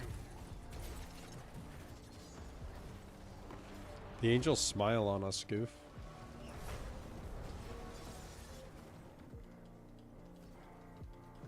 That's good. Go Angels. Angels in the outfield.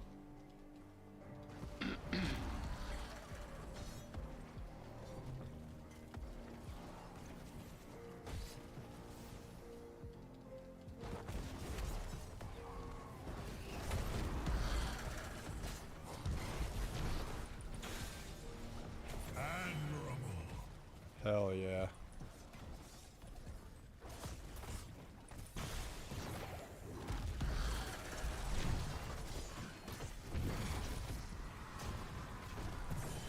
Such daring. Whoa. Such Why daring. is...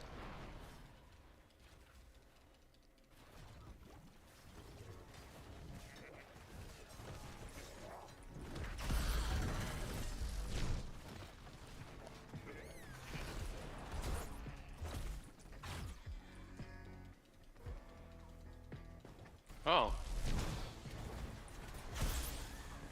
On this, on this, on this, on this. Choose a talent.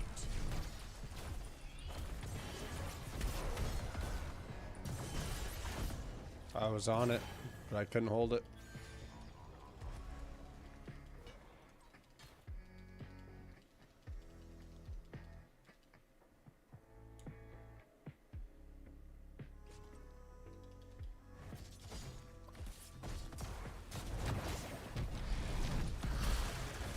I don't get how my Q didn't hit them.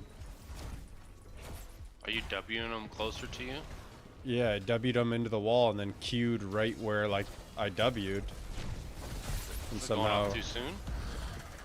I don't know. Your spirit Premature is strong. Q-ification? Double kill. I know how it feels. Killing Okay, spree. I get it, I get it. Yeah, I mean. Hit you with a little bit of the yeah, I mean, yeah, I mean. Yao Ming.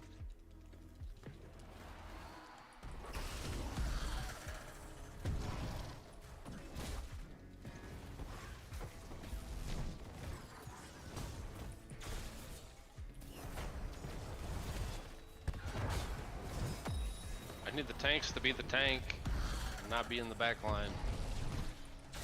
That's really going to be helpful. They have 10. Care. Missing. Care. Missing. Vega.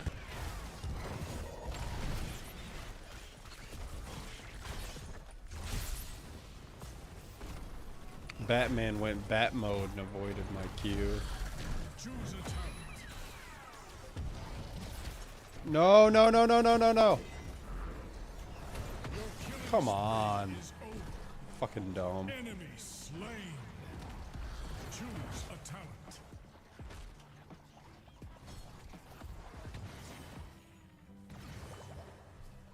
Okay, whatever. Whatevs, dog.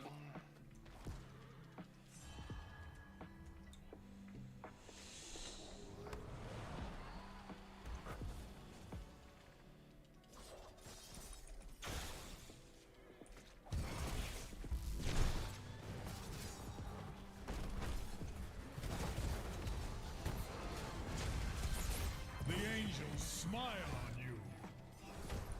Damn it, they're killing my egg.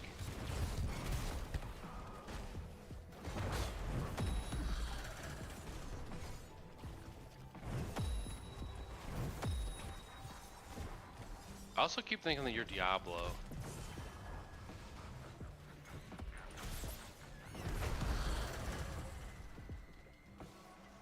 Choose a talent.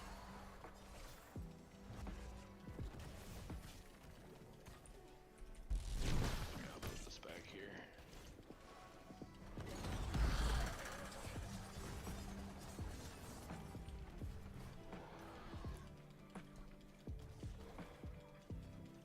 Yeah, let's do this.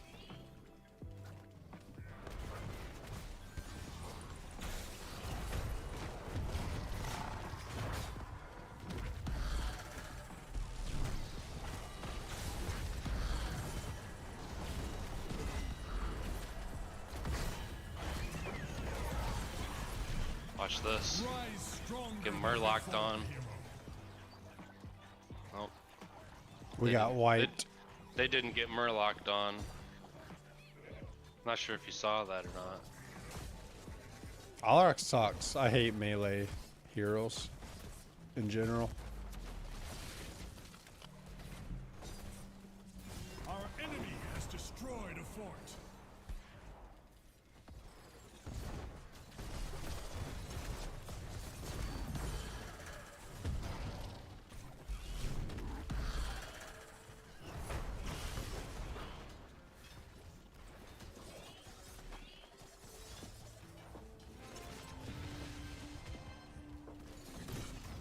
Yeah, probably let this one end, I'd imagine. 2 levels down.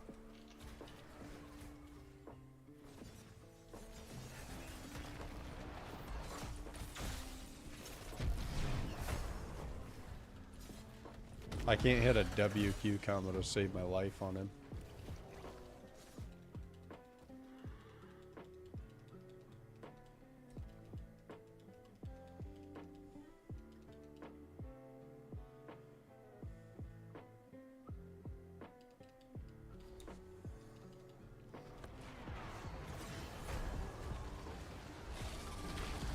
Asmodean has put in like no effort other than to stand way the fuck away.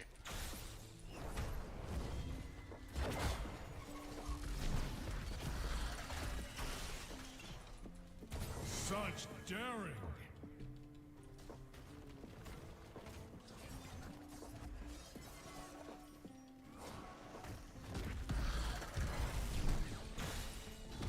Choose a talent.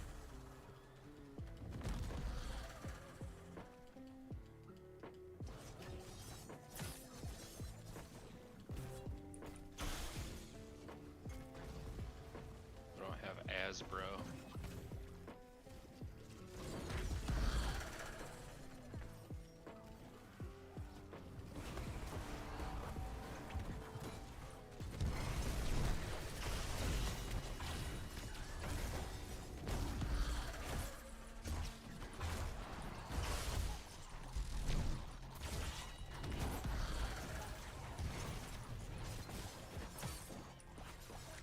anyone would have attacked Kerrigan there, we would have killed her. Yeah. But now she's back to like 80% health.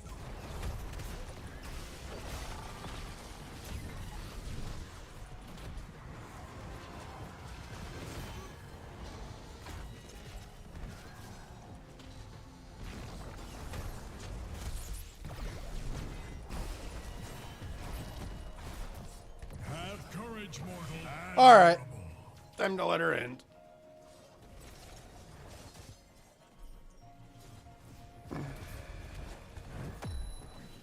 Time to let her end. Let's hope you get Deckard and I get Gouldy or Nazebo.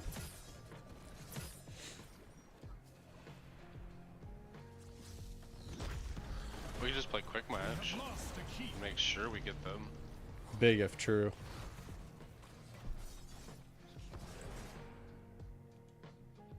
Asmodan actually is kind of bad. If we're being honest. Yeah, let's check this. Let's make sure they're not doing it. Good.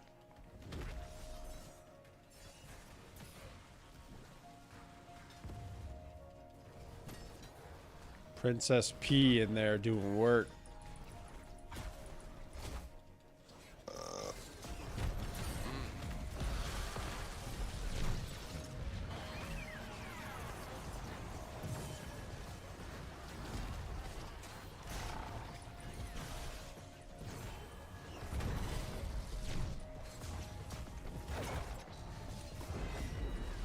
And I'm dead again. Cannot be shaken. Yep.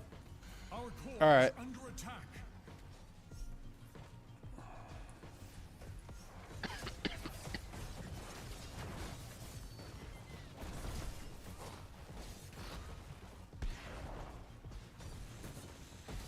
It ends.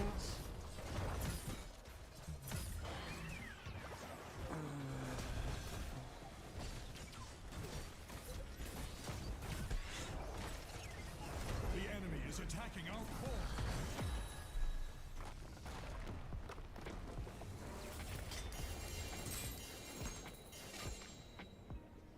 We will fight again. 7 deaths and 9 deaths.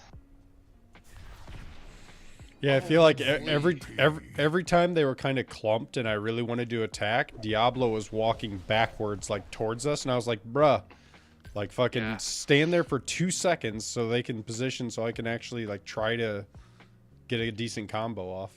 He didn't do anything. He didn't charge into a wall. He didn't charge flip. Or flip charge. He did none of those. I got loot. You loot? We might have a third.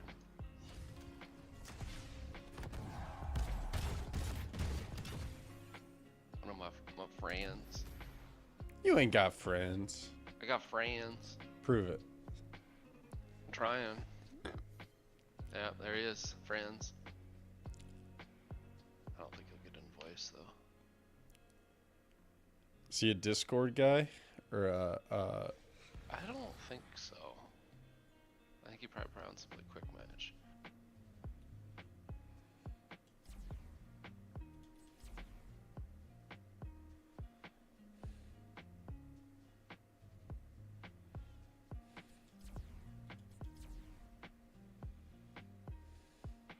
Let's see what he says.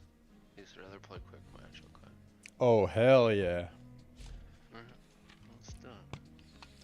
I want to get that map where the core heals, where you're on the winter map. I like that map. That's all of them. All of them in this mode heal. No. Uh-huh.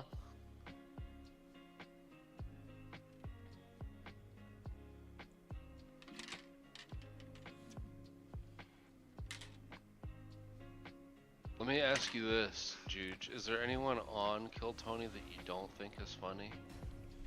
I guess it really depends the episode. I didn't really think Casey Rocket was that funny until I heard more of him, and now I don't think that he's like the funniest dude ever. But He's just zany.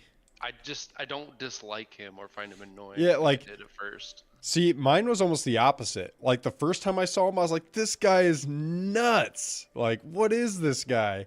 And like, Yeah. he was just going off.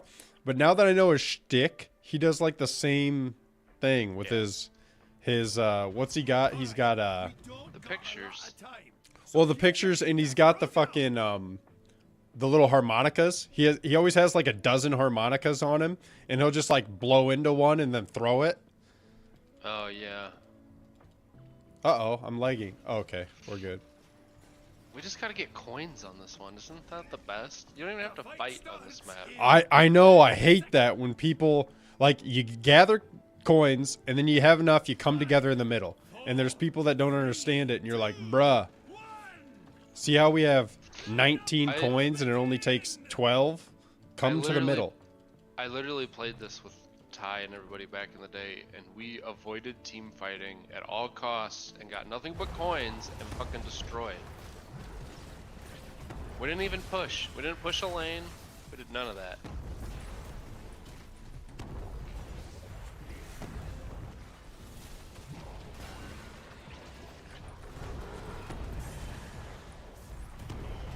Oh, there's a hammer. They have a Sergeant Hammer. They have a slammer.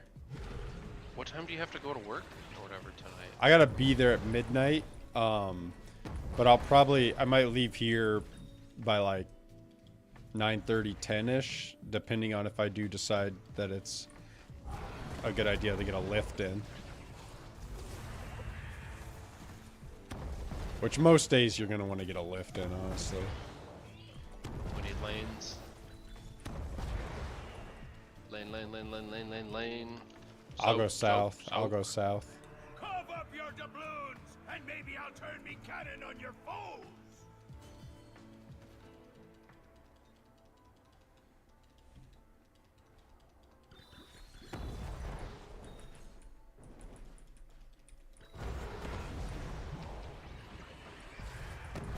Word is there's treasure on the docks. Be quick and grab it. Oh god, that guy's gonna be dead.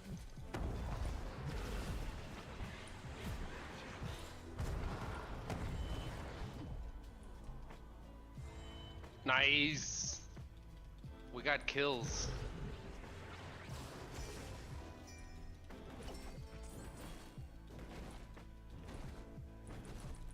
Oh, you're good. I'm gonna go soak in the top lane.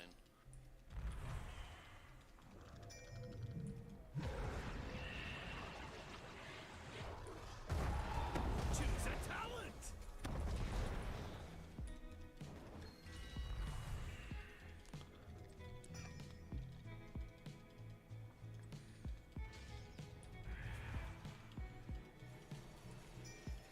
We have enough.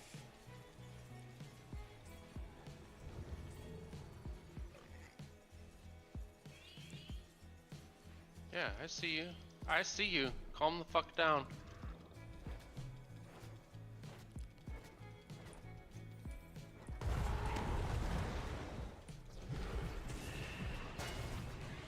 Careful down there. They might. They haven't Aha, eye for an eye. What a nerd. What a dork. What an absolute idiot.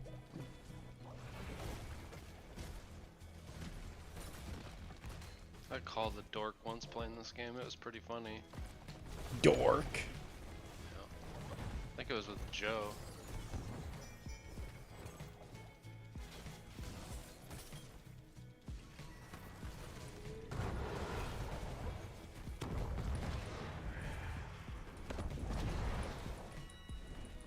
I'm gonna go top.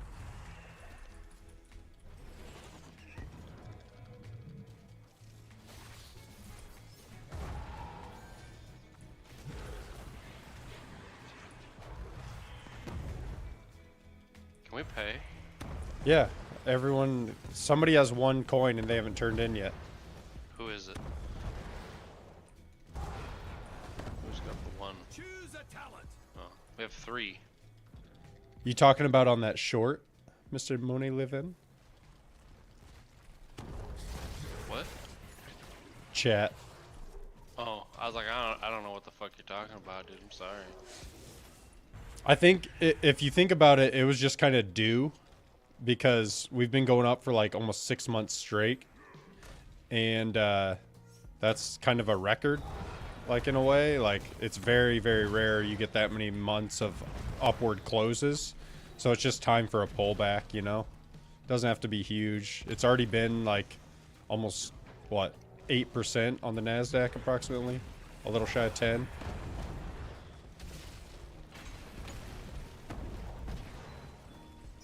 We're on, boys. Let's liven up this place. I'm gonna go soak the mid lane. But somebody... We should probably not be fighting while we're getting free damage. Yeah. You're cannon fodder. I'm just gonna go to the top lane now and soak. Look at that. We're gonna get all this good, nice, tasty soak. We're gonna get mid down. Yeah, the very For a last whole- couple days of last week, I even went into SOXS, the short semiconductor, but I closed it. I was only in it for a little over a day. I got it like midday Thursday, and I closed it Friday at the close because it was already making me nervous. It's all about yields. Just watch the TNX chart, which is the 10-year Treasury chart. If yields in the dollar are going up, then stocks are gonna go down. If the dollar's going down, stocks are gonna go up. Did we get bot? Did you get bot? It's pushing and there's a camp, but I'm coming mid to help. No, I mean, did you get the coins down there? Well, what do you mean? Choose a talent. Wasn't there just treasure chests or whatever that spawned? Uh-uh.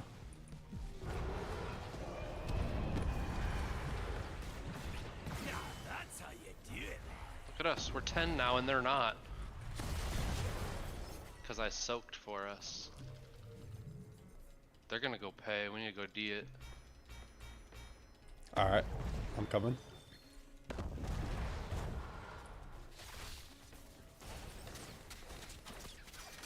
Wait for me. Oh, wow. You guys don't even need me. Ah, ha, ha, dorks. Got him. They got him off though. They paid.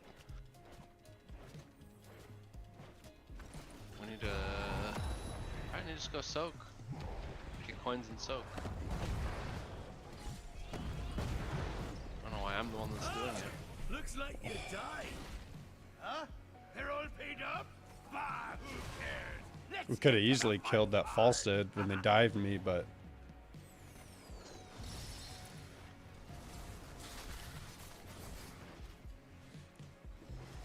Yeah, honestly, I think with the way the government debt is, I think they'll be forced to devalue at some point, like devalue the currency. And if and when they do that, you just got to buy everything. Like if, and the guy that used to be the head of, fuck, what was he? He was like, during the Trump administration, he was like, I don't think he was Treasury Secretary, but he was some shit. I can't remember what he was. But he's already been talking about a devaluation to make U.S. exports more competitive. And if they devalue, you want to be long everything. Because in nominal terms, stuff goes up if they devalue the currency. Like if your purchasing power gets lower, asset prices go up. It's just the way it is mechanically. Right in the kiss. Get me. Double whammy. Choose a talent. At least we traded. Look at our lanes though. Look at top and mid.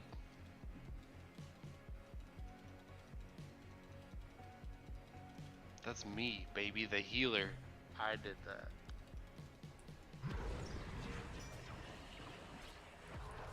How long were you in app? You were in it for a decent while, it sounds like. I mean, for me, I consider anything a decent while that's like a month or more. Yeah, our lanes are looking solid as shit. So they can't pay. We don't have enough coins to pay, and they do.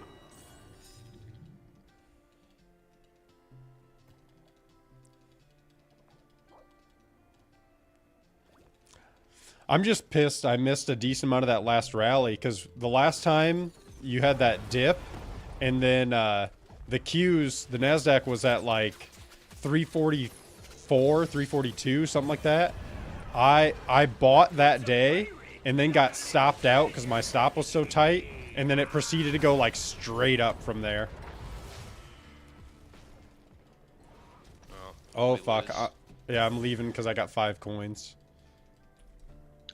How the fuck were we so spread out right there?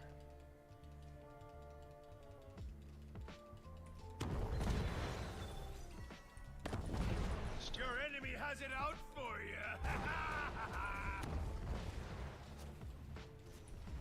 I don't want to get ganked with 5 coinerinos. What are ya waiting I'm gonna avoid them. Fire! We lost a fort. If we all converge on Hammer, who can't go anywhere, it's an immediate 4v5. I'm trying to save my fear too, so I can fear hammer back into us. All cannons Or away, fire! so we don't all sit under the deal. They're like, are they bossing? They might be bossing. No, they're about to turn in again. They got 21 coins.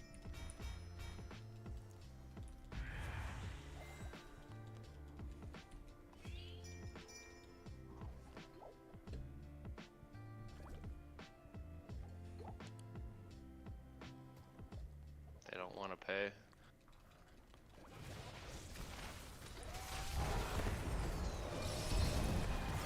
I thought that one was gonna get away, but no! Double whammy! I gotta turn in. I have 12. It's way too risky for me to have this many. Killing spree! It's fine. Get that guy right there. Oh, he had 6 too. Hell yeah. We could boss. No, push bot. Just push All right, bot. all right. Coming.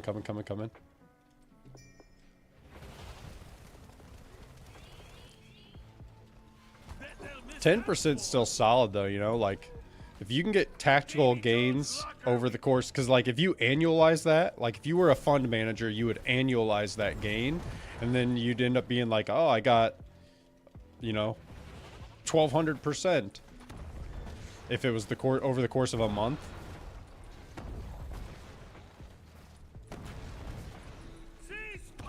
Keep hitting it. Soften that bad boy up. You'll need to pay up first. Alright, let's get out of here. Let's get out of here. Help me, baby Jesus. Just run. He got a little too big for his britches is what he did. Can we? Oh, we can almost pay if we go. If we do the coin camp. Get fuck.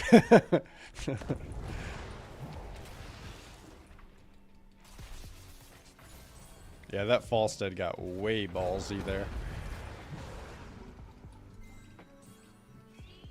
Yeah, the last couple of years, like, it seemed like the first couple of years I traded, the market just went straight up, so things were really easy.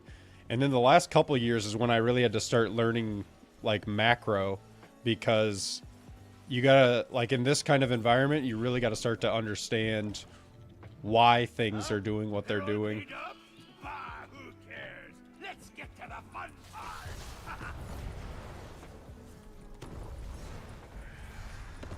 Let's go. Let's push, team. Li Ming. Keep destroying.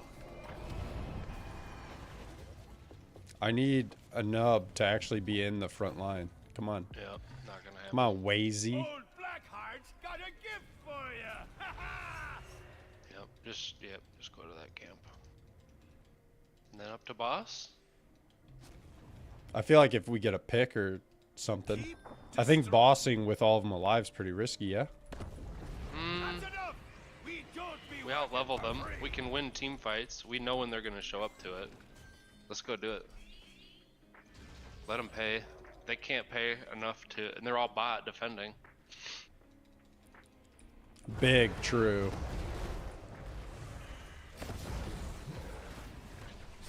Don't come out of here. Don't come out of this bush. That's what she said. Come deep in that bush.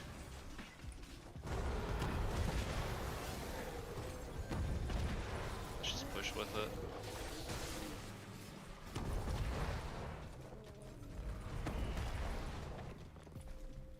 Are they gonna be in here? What's really crazy too is if you inflation adjust, like even when the market was at its all-time highs and just above it, if you inflation adjust that, you're still looking at another like 15 to 18% lower. So like if the market was back at the highs it was in and before they started raising rates, it's actually about 12 to somewhere between 12 and 18% lower simply because the currency's gotten weaker.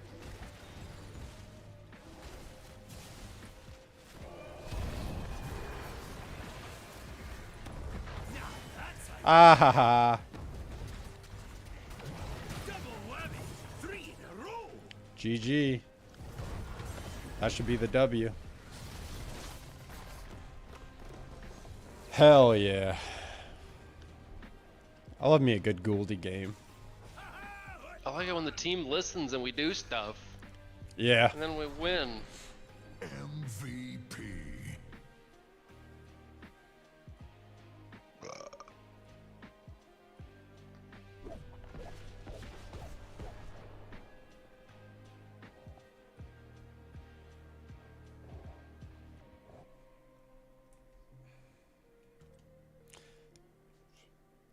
GG. Jizz. What? That's spilled. Alright, I'll give you that.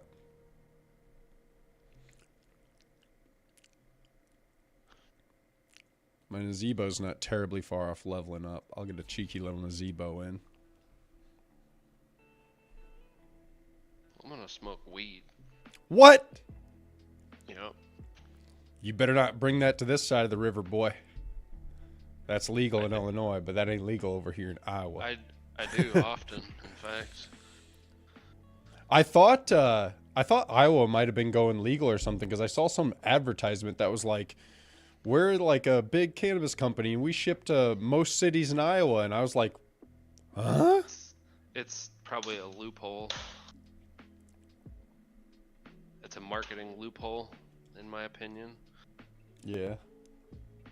They market it as THCA, so they can send it to you. And THCA is like THC, just like on flour before you heat it up. When you heat it up, like with a lighter, you smoke it or whatever, that's when it turns into the THC form that actually gets you high.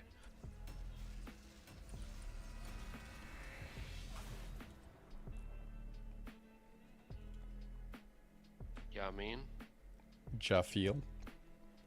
Ja definitely feel.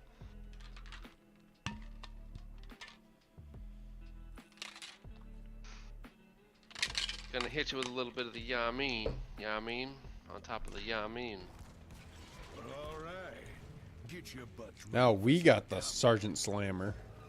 Is this the Gleeglop Schmeckler map? Yeah, it is. Getting the Gleeglop protector. The Glee Glop.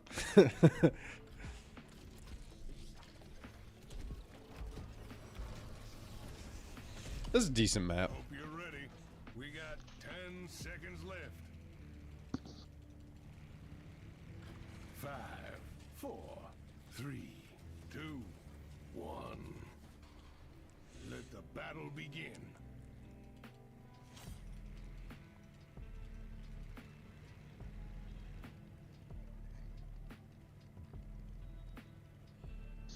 I'm finna get sconed up.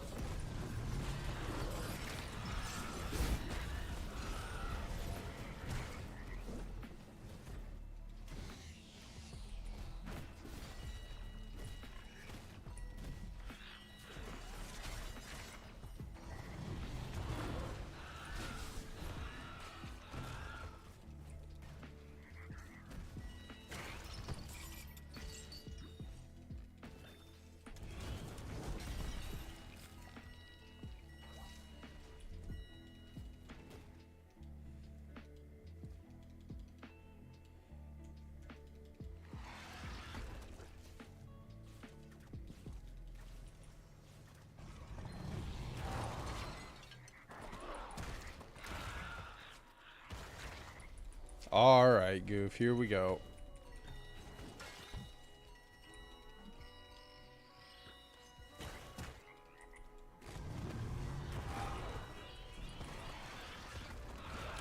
Genji's right. Here we go.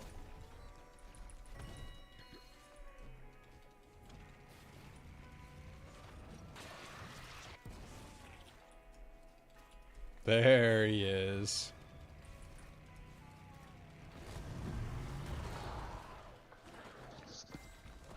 You guys are just too fast and stuff. Said I needed a minute. Well, we I didn't only get to had finish it. 55 minutes between the games, you know? We had no time between games. I think that's not an accurate statement. I think you're lying. Choose yourself a talent. We're only a level behind already. It's fine. Acting like we lost the game already. We can make this comeback. It's gonna take. It's an uphill battle, you know. You really set us back, but it is what it is, you know. Prepare to begin field test.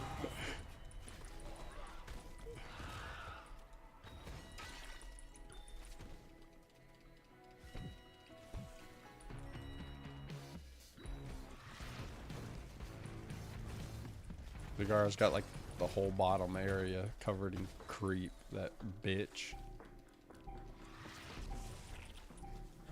Triglav terminal online. Take control of it to pilot the mech.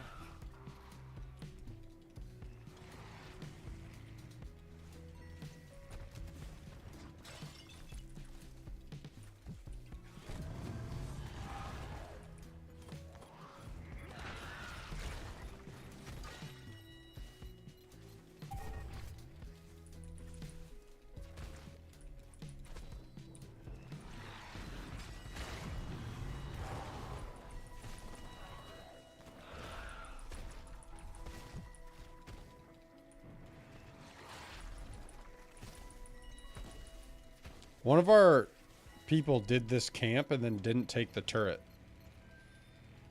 Nice.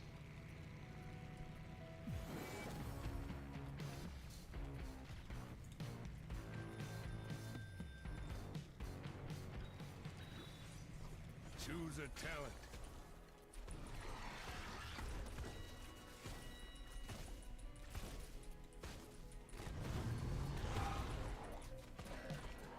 Oh, we gotta get on the thing.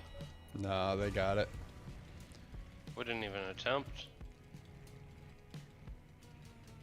Well, a hammer was AFK half the time. Attack the enemy protector and Yeah, see fuck how much damage its Goddamn armor can AFK take. hammer.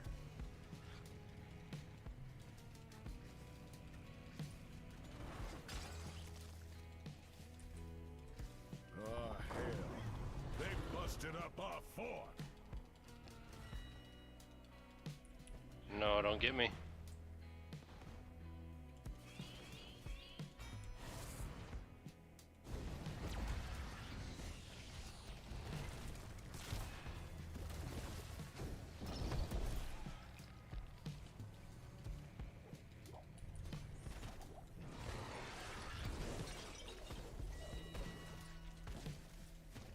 Is that secret show fucking thing ever streamed? Test concluded. I'm not sure what you're talking about. We'll make adjustments accordingly. Red Band's show. The secret show. whatever the I fuck think he's so. always I thought talking he about. said. I thought he said he had a new podcast like on YouTube or something. I don't know if it's streamed. I think it's pre-recorded, but Like everything.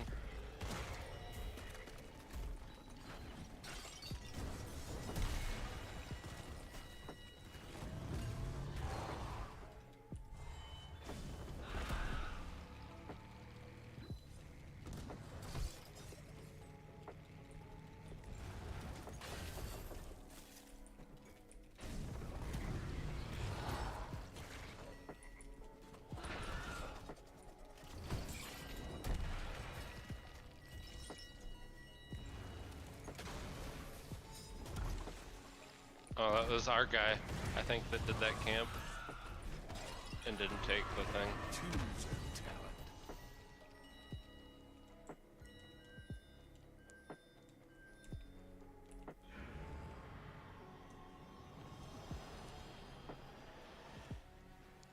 Maybe he doesn't know.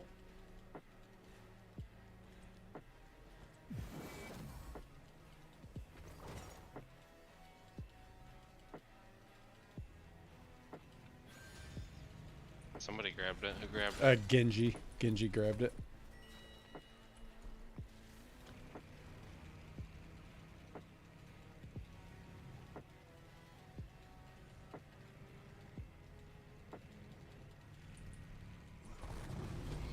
Are him and Adam Ray like bros? Is that why he always has him on? Probably.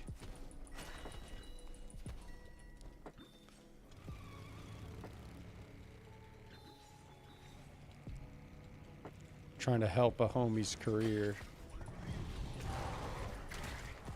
Damn, I wish I had that.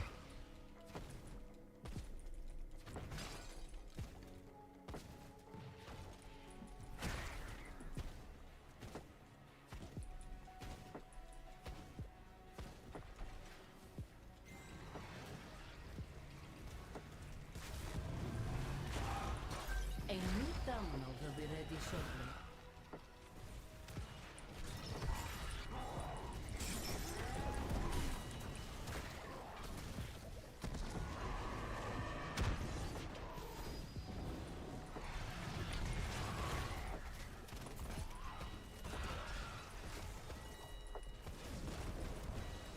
I think you pissed our hammer off. Me? Yeah. I didn't do anything to him. When you were AFK at the start. I said that I needed a second. It's not like I didn't AFK out of the game or something, you know? Yeah. I still think it pissed him off though, because like He just can- after that, Is he just feeding or what's he doing? no, he's just like never with the team. He's just always like off on his own. Like for a while he was AFK, and then he like sat by this top fort for a little bit, and then he was just like in siege position, sitting there waiting for like waves to get to him. Oh no, oh this is bad. Oh my god.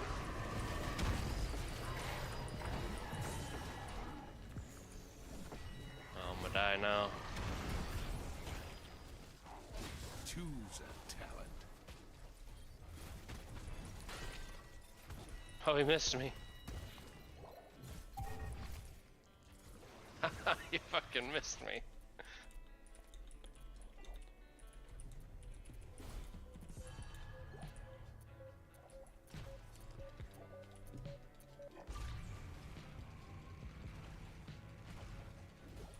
You're about to see the Protector's power up close. Be ready for it.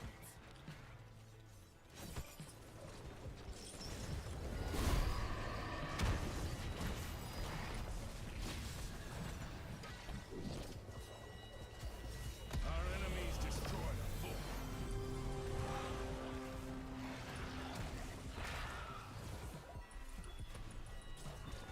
Enemies slain.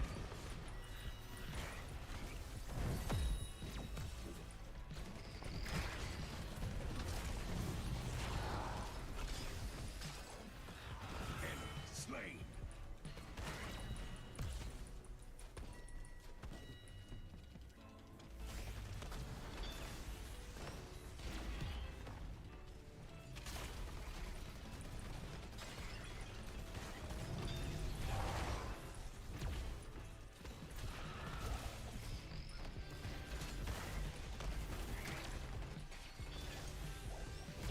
The Protector has been defeated. Interesting. Nice, there it is. 2 down. 3.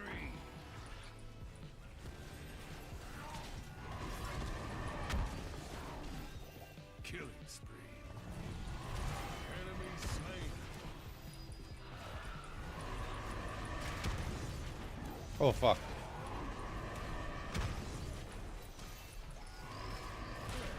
They didn't need that little thing.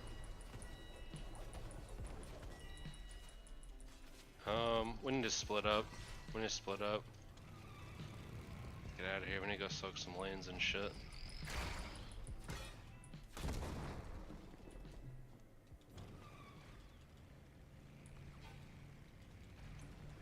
Choose yourself a talent. Careful up here. Come back here and get this camp with me.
Nothing but rough.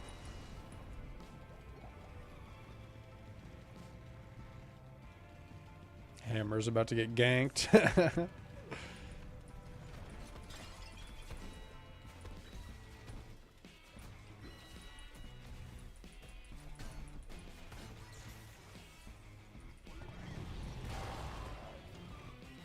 I'm getting another terminal ready for you. Oh, I don't think we want this. Maybe we do. Enemies.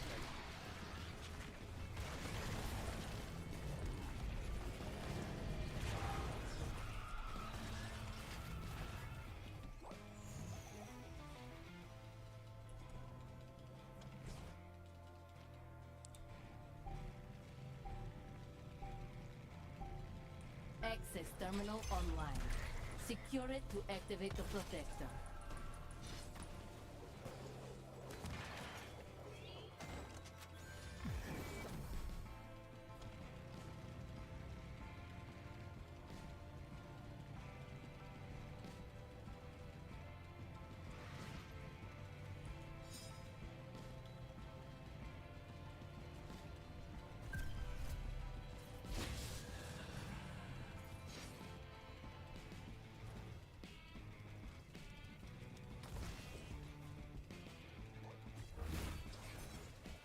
Burn, baby, burn.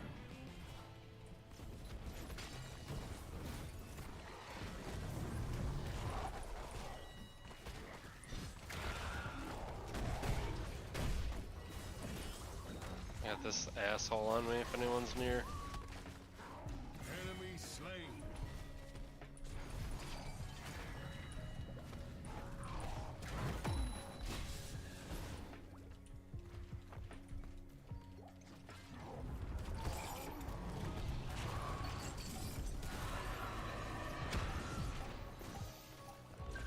The protector is armed. And we I'm not getting are in that fucking neutral thing. Somebody needs to. Might have to be you. Slain.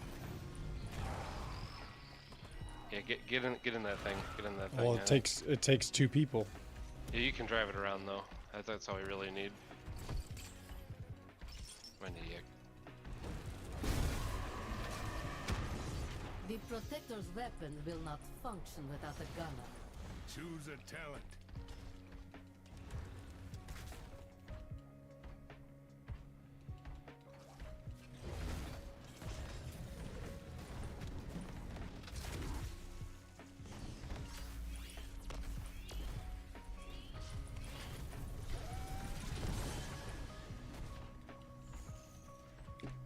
All right, I'm just gonna walk it back and get out of it because I do less damage in it than I do out of it, That's fine. since no one else is gonna actually pilot the deal. Should have been Hammer, but Hammer's throwing, so. Yeah.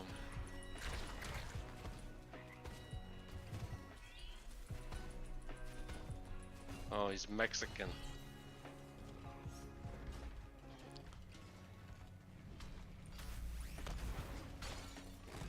Which one of you let them destroy that fort? So that is the extent of the Protector's power. Impressive.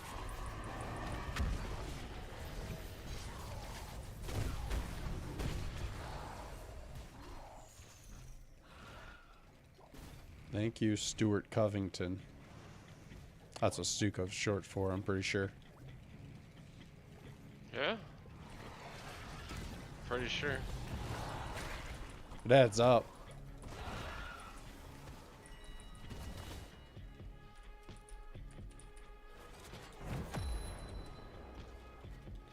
Report. Report. Would that be great if that's just how you did it?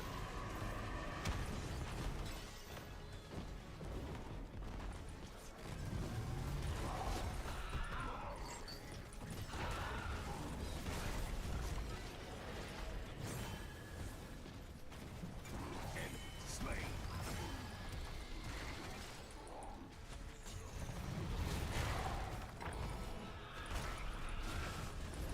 Mayhem.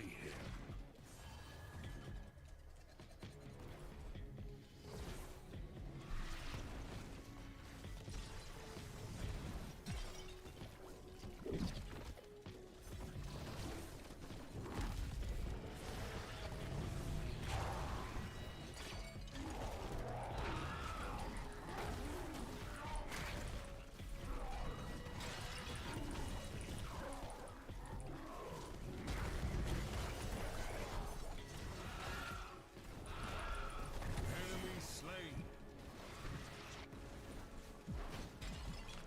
Sorry. I went to grab it. I was like, no! And it's bound to happen. I always forget about that until it happens.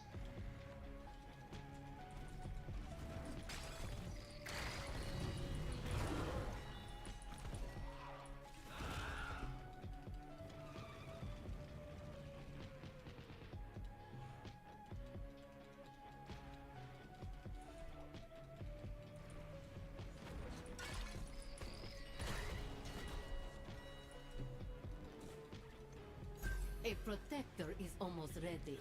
Access its terminal when I bring it online.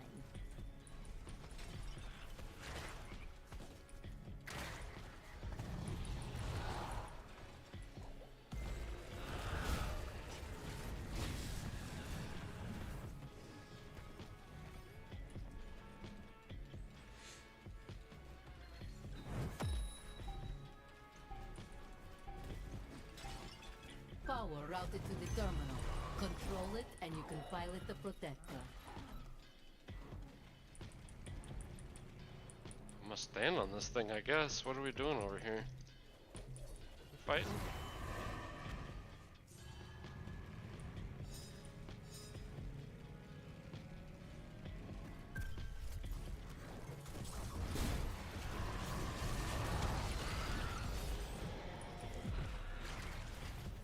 Yeah.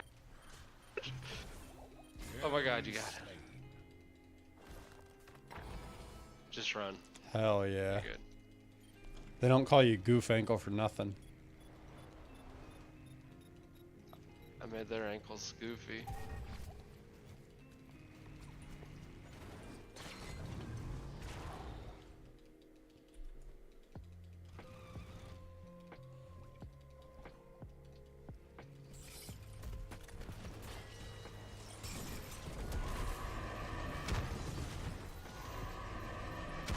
God damn it.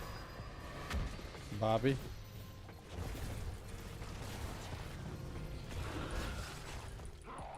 Enemy slain.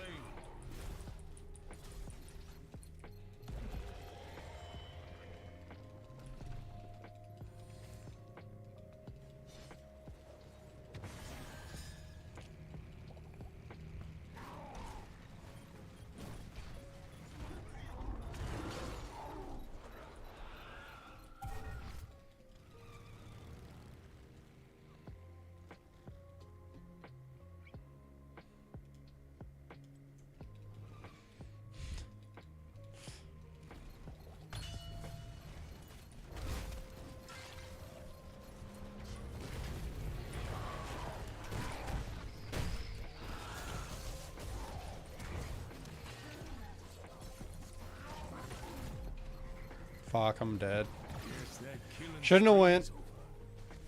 I know I'm not there. Fuck. Hammer's not either. That's our problem. Yeah.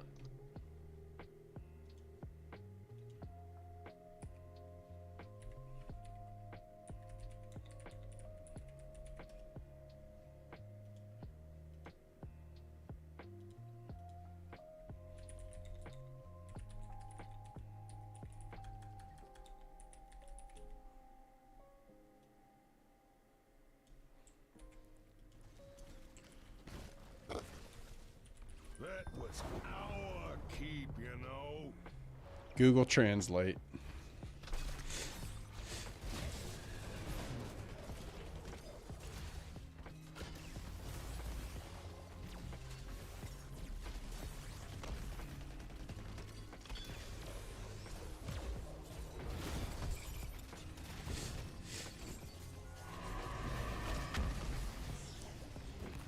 Easily winnable game if Hammer would have participated. Yeah.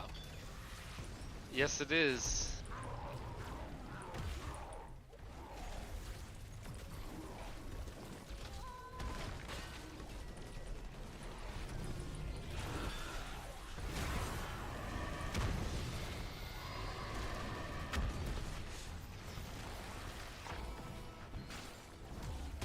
The protector has been destroyed. Our technicians will analyze its combat data.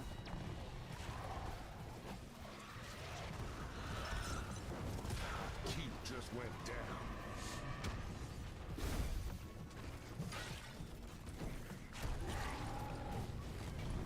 Hey, our core is under attack.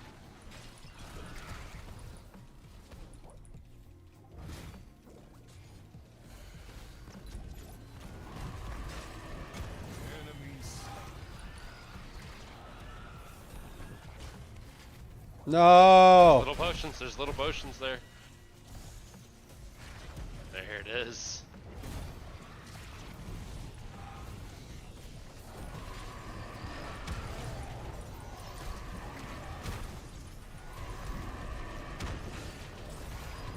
Slain. That's 2 down. They're after our core. I think we can just go win, dude. If we just go push top with Hammer. Big if true.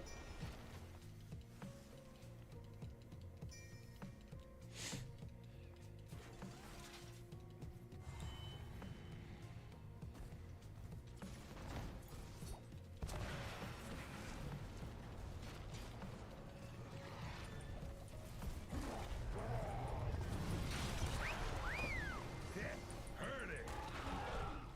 Look at this now. I don't know what you call this. But I know what you shouldn't call it. Hammer left since we went there.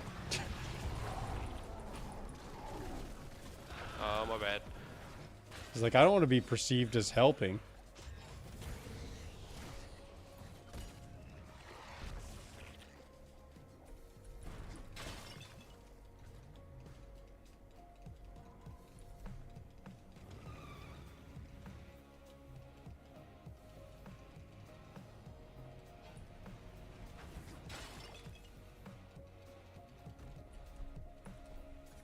Oh, okay.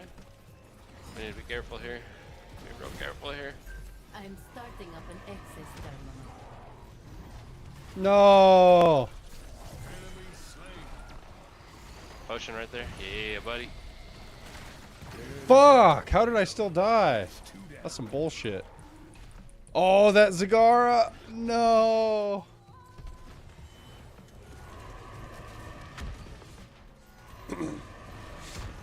If we get the Gleeglops Reflector and push top with it, we win. It's time, heroes. Yeah. Control the I mean, we could just go terminal and push bring now in while the they're dead, protector. honestly. Yeah, but I'm not there, and I'm the best. I'm gonna go to the thing.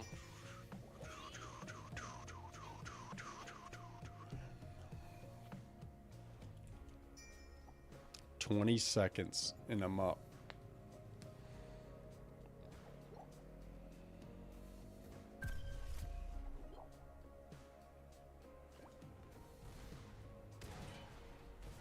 Hammer's gonna distract them down bot.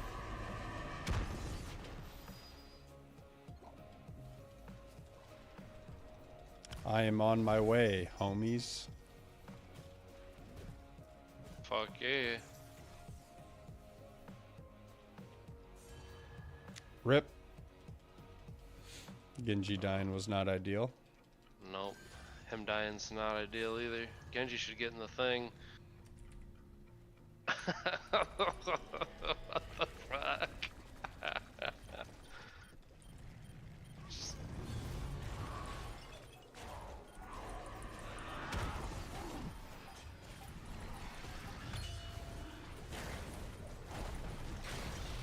Okay, I'm in this.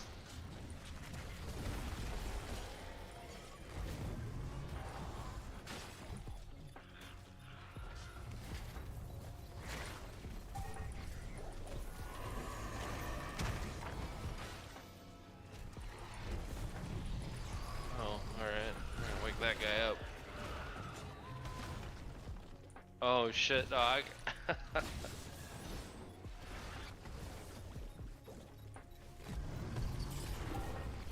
up, back up, back up. Oh, okay. I got chained.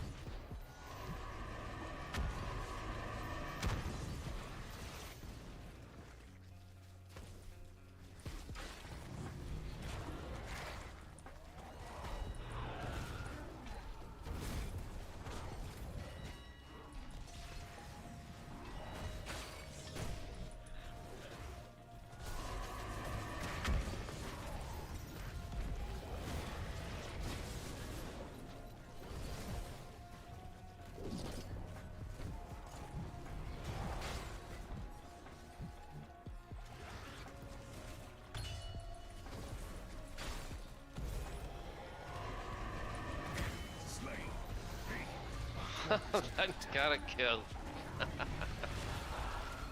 It looks like you have a hostile protector on your head. We didn't get the Gleeglop though. Yeah, we lose. Came pretty close though. Enemies. I mean,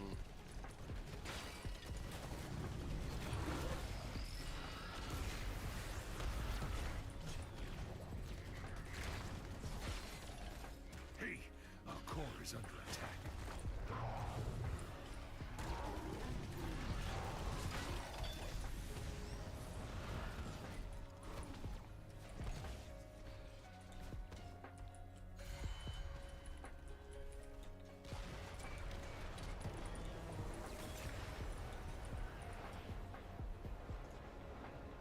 Damn shame.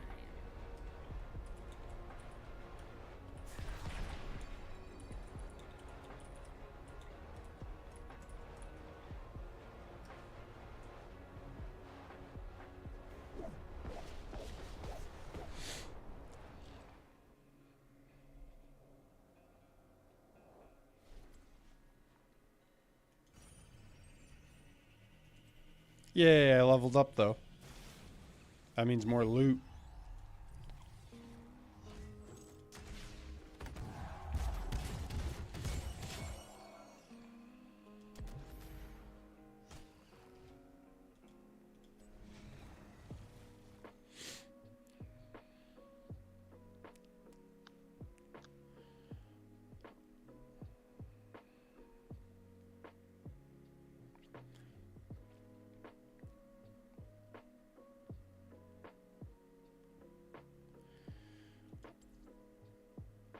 Tassaderp's not far off leveling. Maybe I'll get a cheeky little Tassaderp in. maybe I should switch healers. Or should I? Could this? She's been known to have greasy balls. I'll do that.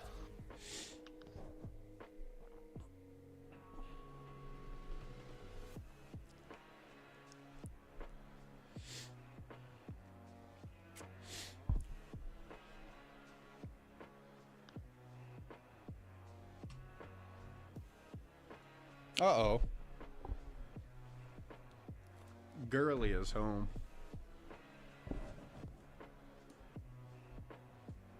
Or do you want to do this, or do you want to do ARAM? It doesn't matter to me. We could try a cheeky little ARAM. Alright. Hopefully we don't I get don't- dog shit heroes. Yeah.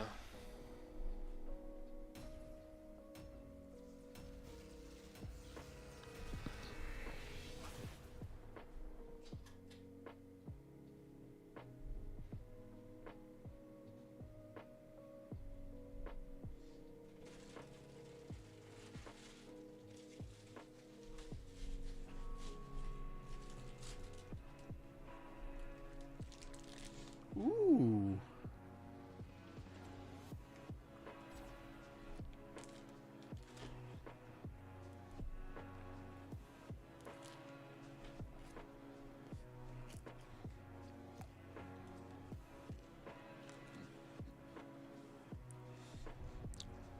I don't know if you know anything about this guy. I'm Deckard Cain. He's a healer. Oh, he's new, dude.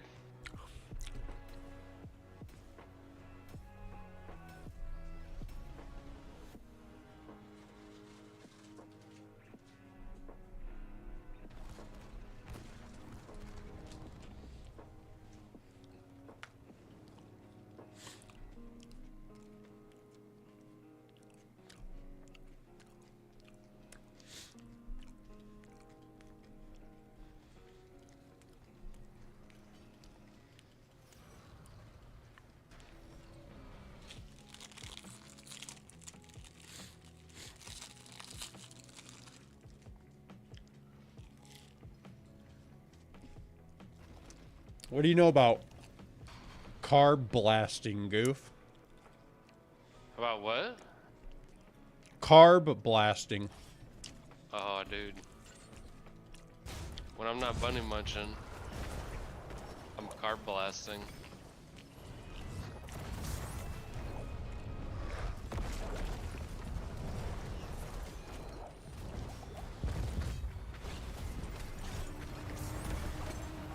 Like an hour or so before I go lift, I always eat a couple Rice Krispie treats because they're a really fast digesting carb.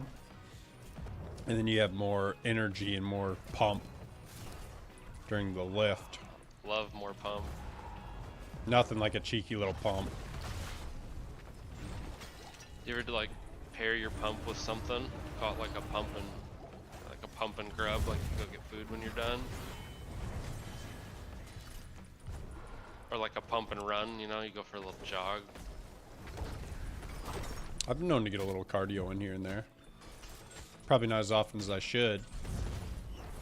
A little pump and run. Doesn't sound like too bad of a deal.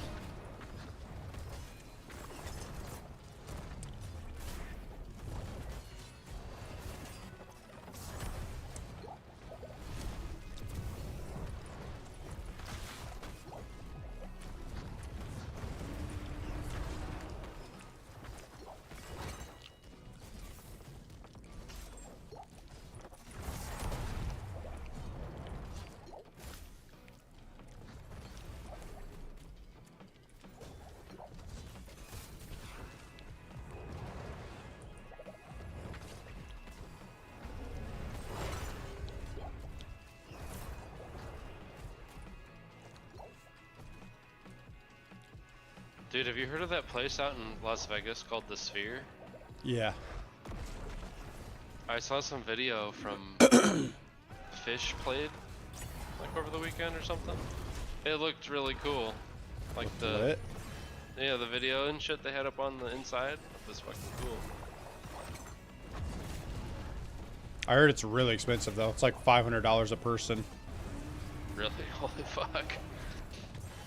I heard that or I think I saw like a picture, somebody told me or something, but when there's signs all around it that say when you're walking to not look up, you have to look, they tell you to look down like at your feet. Otherwise people like lose their balance and fucking take a tumble.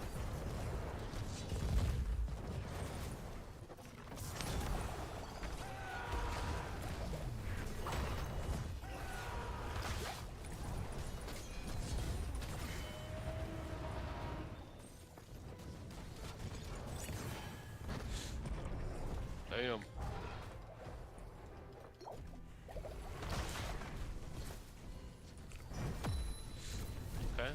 good.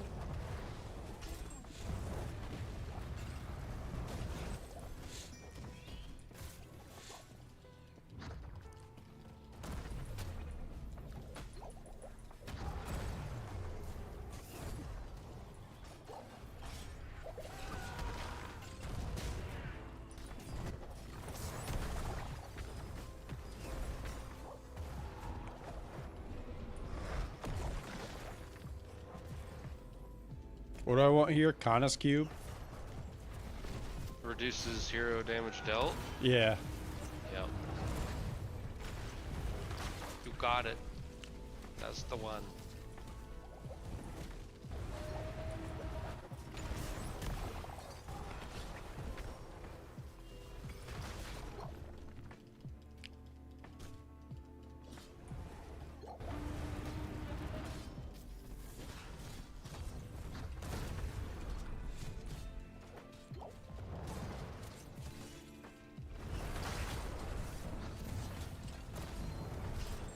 I'm just gonna use it when there's like a bunch of them clumped and there's a fight going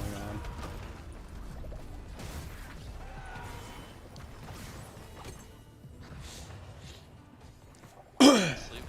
Tired over here.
These people play like I can throw a potion every 1 second.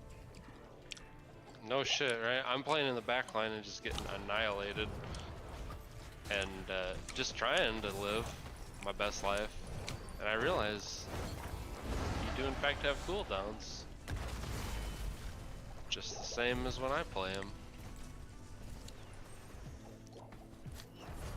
I do appreciate you feeding them to me though, that really helps. I thought you had cooldown hacks. Me, no.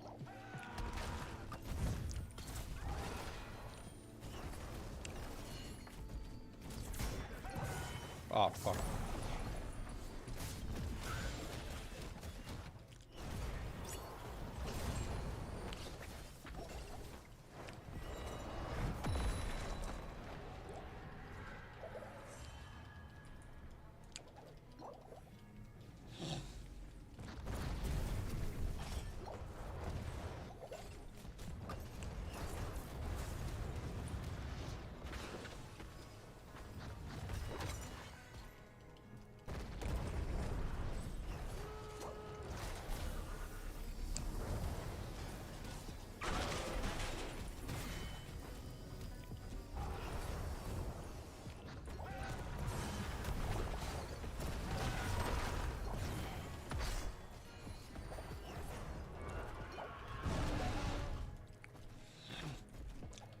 Fatty pots, fatty pots.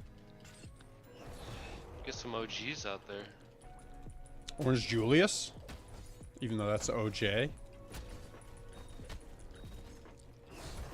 I'll take the Liberty, because earlier you said Jizz started with a G. It does. I don't know why I said it, it's redundant. Clearly.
That isn't what I would have called good. No. My big shooty boy lasers did a little damage though. That's what those are called too when you pick them, shooty boy lasers. That's the technical term. Like if you look at the code, that's how they coded it. Yeah.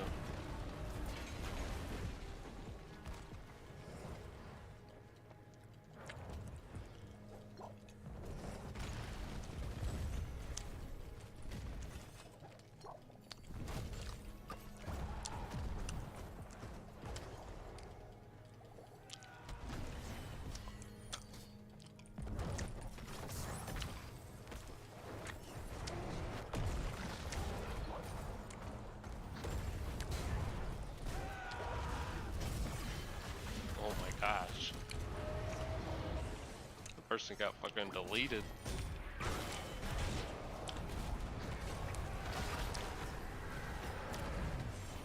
Why do we get our ass kicked constantly? Not us, but Because only about 1 in every 600 people that play this game are competent. have an actual cell brain left.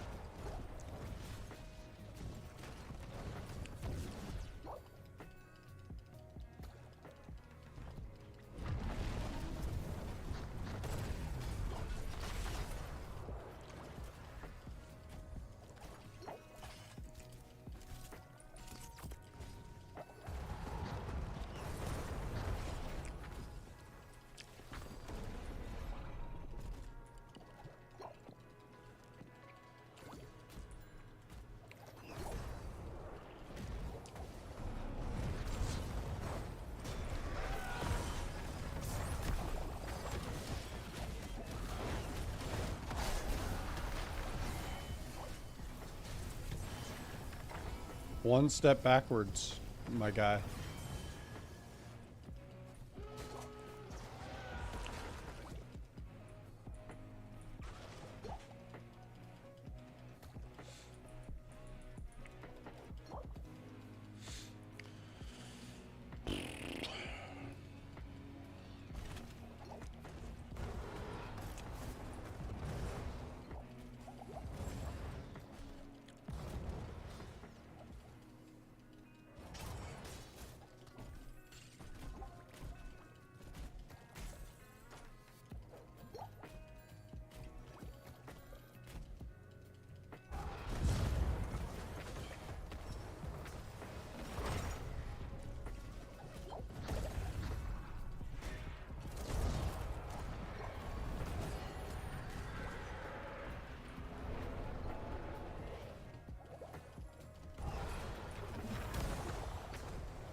Those fat potions too.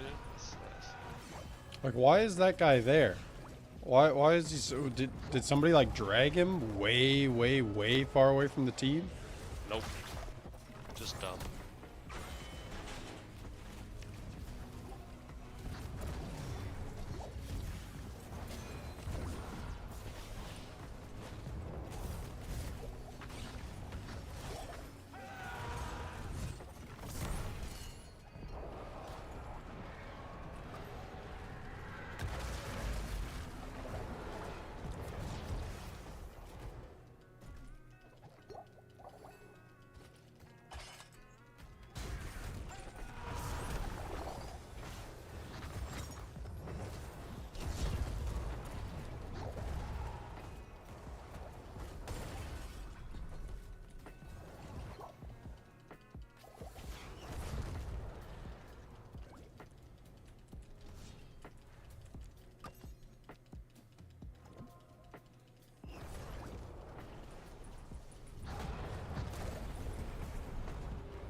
That looks like a little kid on the stage.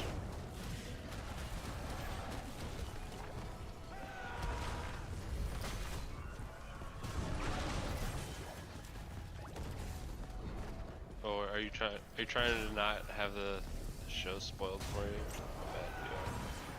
I don't know what you're talking about. Kill Tony? This, yeah, Kill Tony thing. There's a small child on the stage.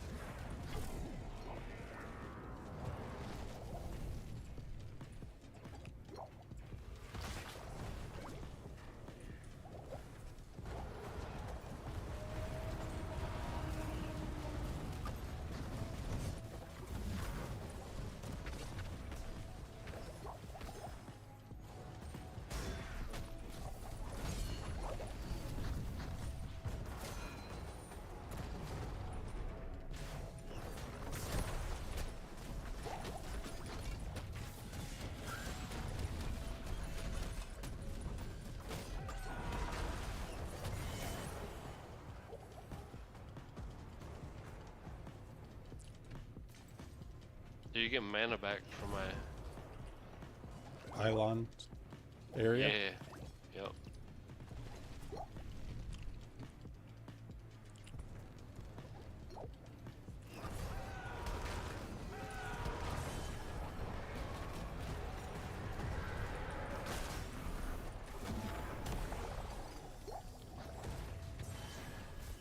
Rip. Oh, I'm dead too. Stupid.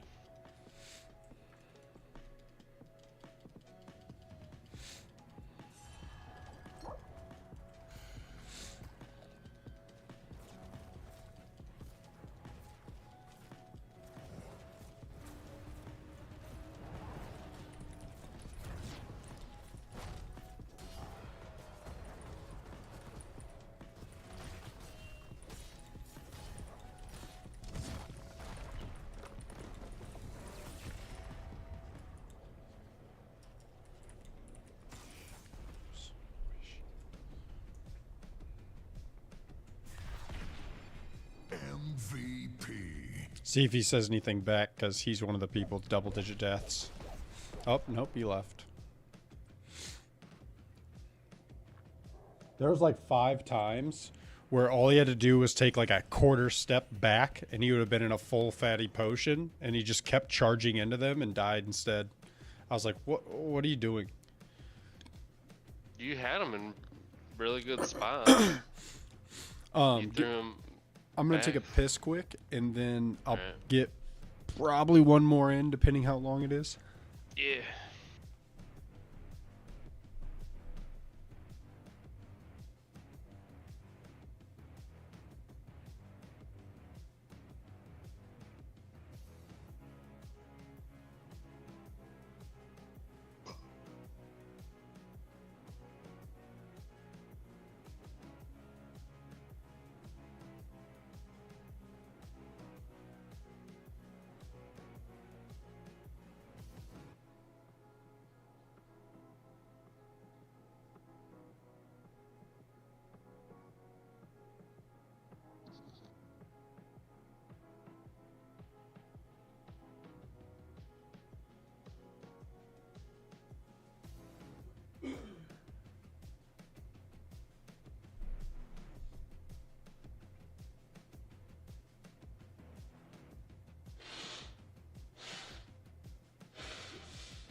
Mr. Goof Ankle?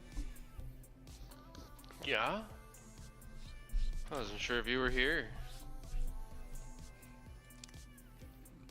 I just clicked the button when I got back and I was like, maybe he went to do something.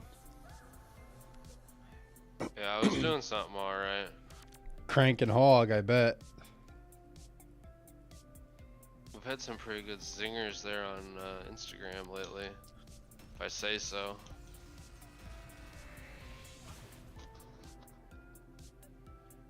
Zingers, huh? Straight up.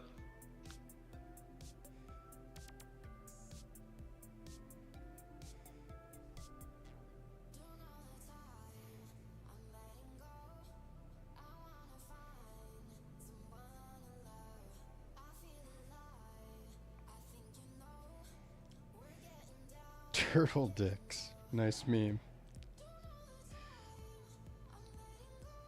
I just saw that turtle dicks one you shared. So stupid. Big if true. What about sucked balls? Right above it. Sucked balls. Real classy.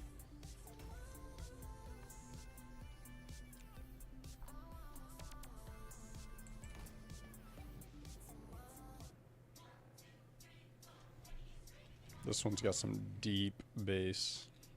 Deep bass, Goof.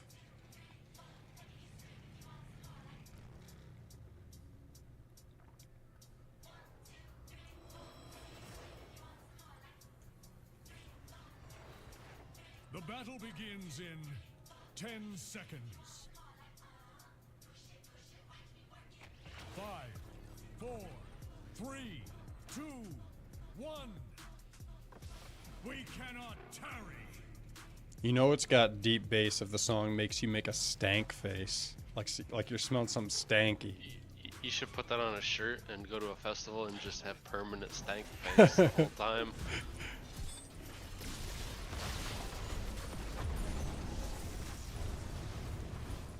I forgore.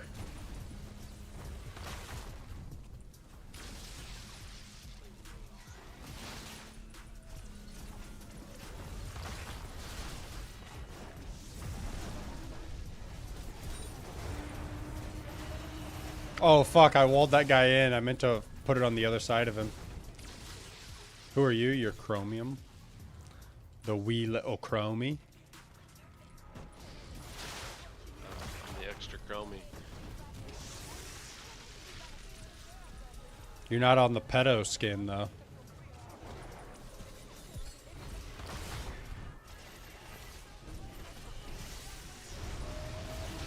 Fuck, I'm gonna die.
Choose a talent.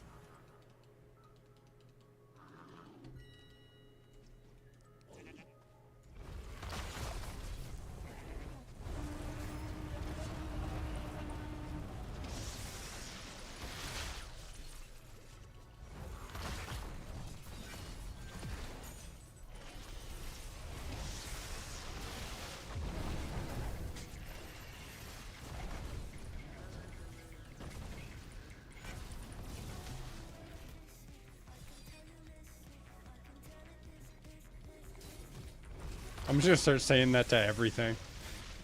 Big if true. Your boss is like, hey, I'm really gonna need you to get this done. You're like, big if true.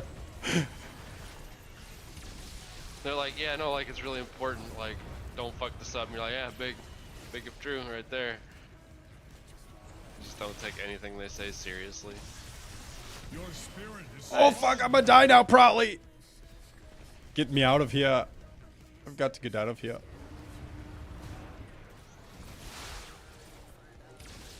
Holy fuck, I'm about to die.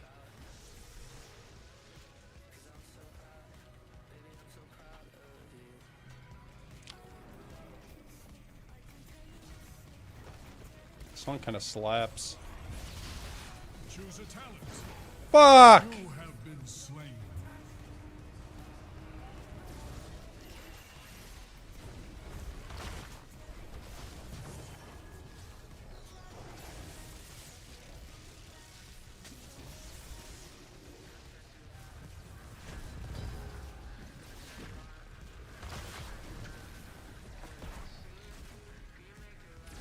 I wish we had a...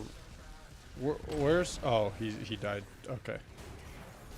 Like, where's my damn tank, yo? A what? You want a what? Where's my etc.?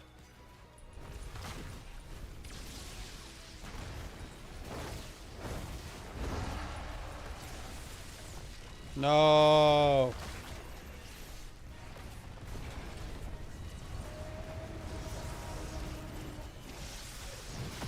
Enemy slain. Double kill.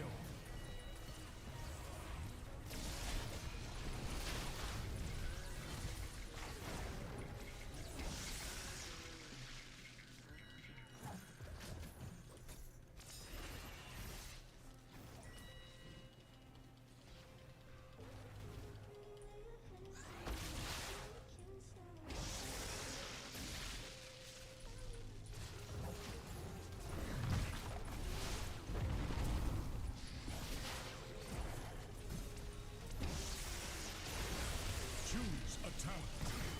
Your spirit is strong, mortal. Nothing like a nice black hole.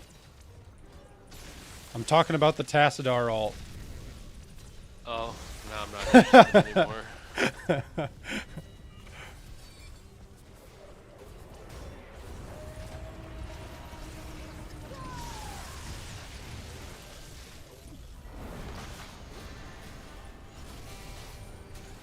The angels smile on you.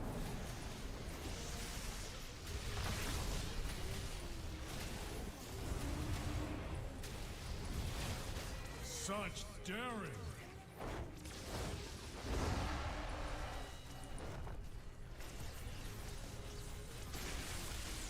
Killing spree. No! They got Mahela. Admirable.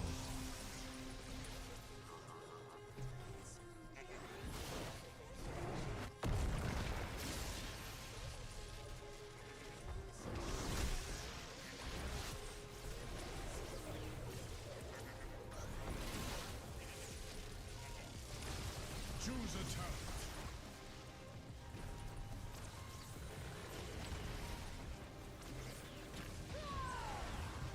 Enemy slain.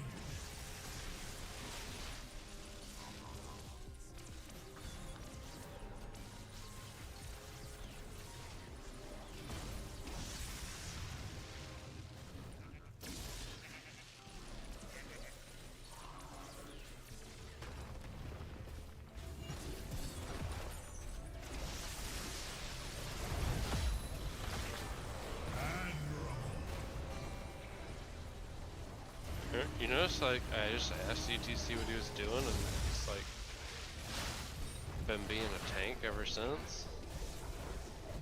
For the most part. Oh, hell yeah.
Who got swallowed?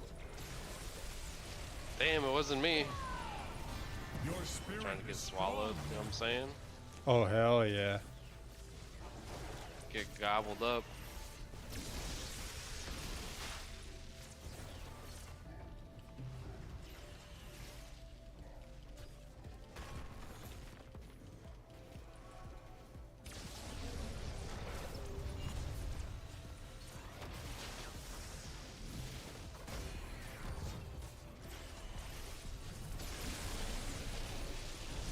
The angels smile on you.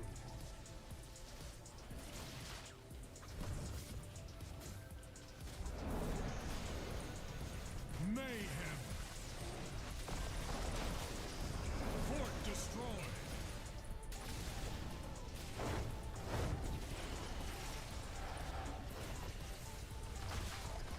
Oh, that works on? No, it doesn't. Such daring.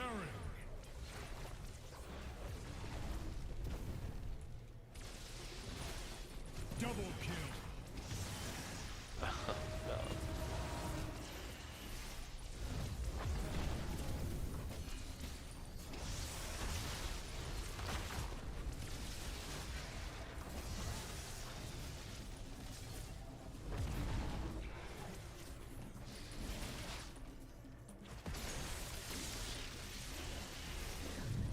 No, he eated me. Double kill. What was that? Dude was strumming.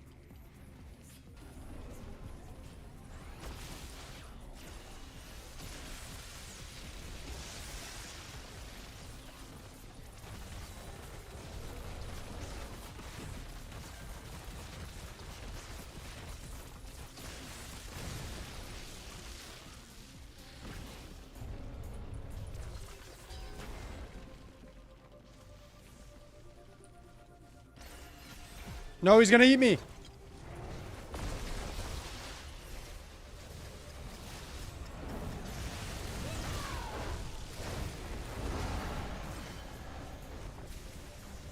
Choose a talent.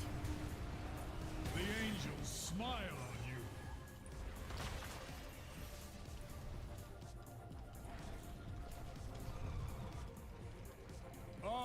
Untouchable.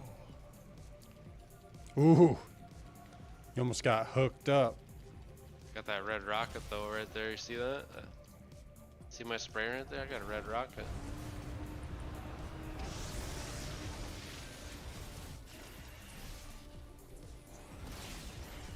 Oh no, he counterwalled me. Get me out of here. Oh, I'm fucked. Your killing spree is over. He hookered me good.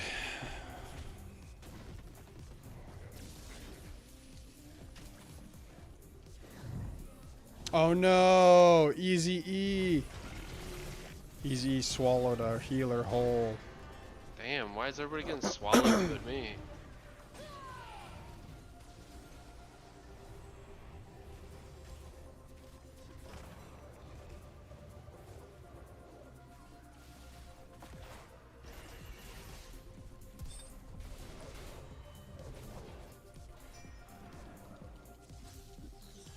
Wait for me, essays. Wait for me, wait for me. Don't worry, I blocked them.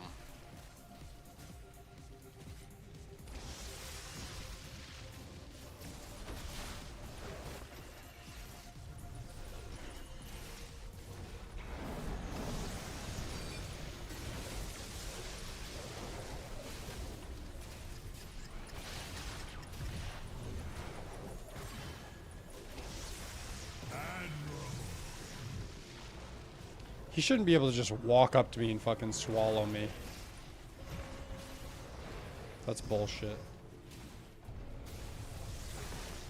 Oh my gosh. Your spirit is strong, mortal. Double kill. Damn, these guys are just eating everything from us. Yeah. Triple kill. Damn. You're just unloading and I'm just unloading. I'm shooting my getting full swallowed. load too. Like I'm You shooting got fat swallowed. loads. You got swallowed and unloaded. That's kind of the dream right there. Big Isn't if it? true. I kind of think it is. Keep eliminated.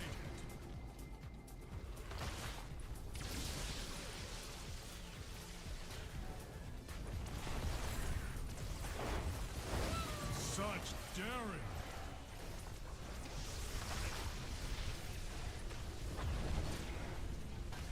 No, the hook. Killing spree. He hit me with the hook to cook wombo combo. I got hooked and then I walked into the lava. It was a hook to cook.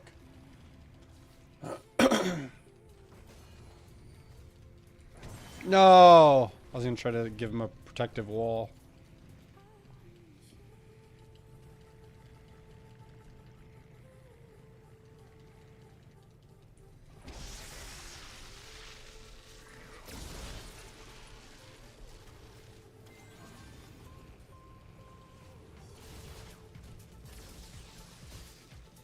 We need to wait for our tanky boys.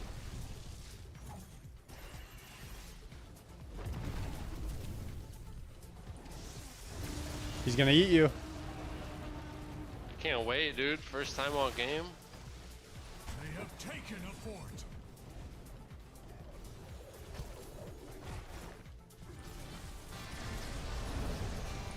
Enemy slain. Double kill.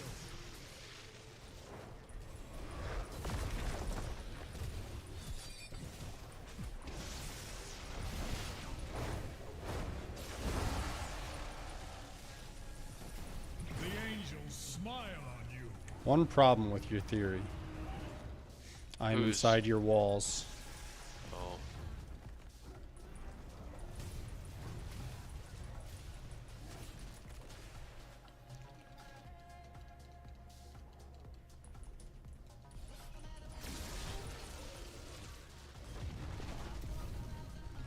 GG.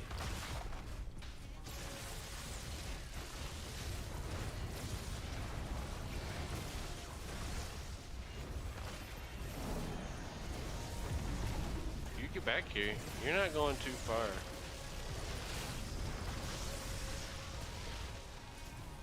What's shooting me? Quit that. Oh, it's her. Damn it. Your killing spree. Come on, I thought we'd win.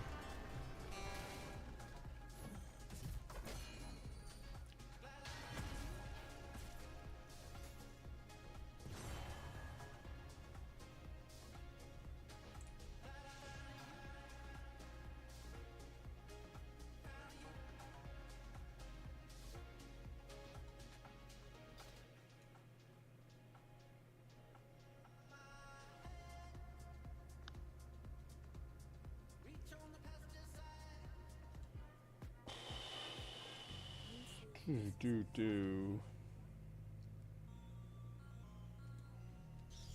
I am back alive.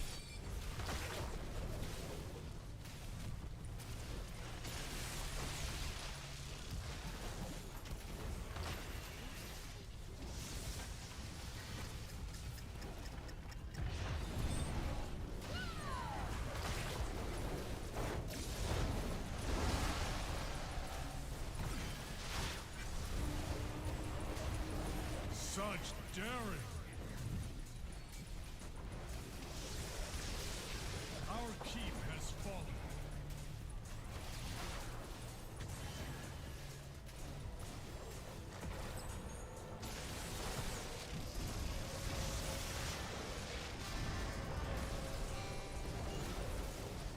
Your spirit is strong, mortal. We gotta kill this cocksucker here. There it is. Don't eat me. Don't swallow me up. You can't anyway, cause I'm too big to fit in your mouth. Not me. I'm bite-sized. I mean, I'm bite-sized, but he'll choke on me.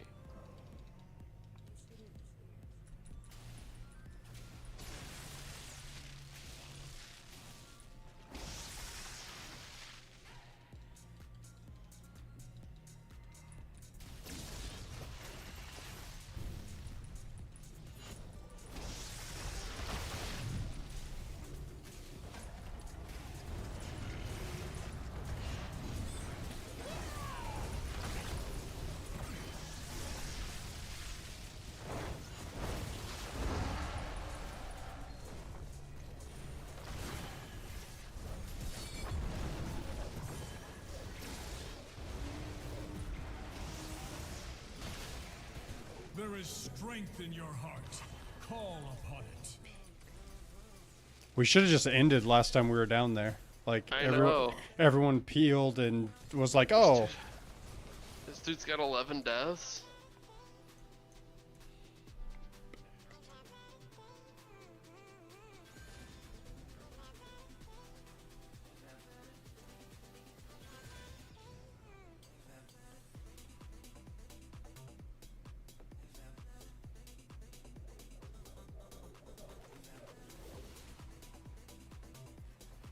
Our core is under attack.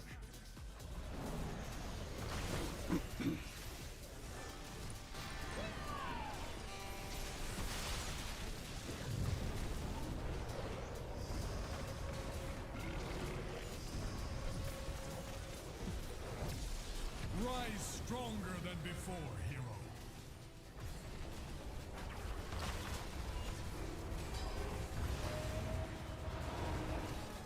The enemy is attacking our core.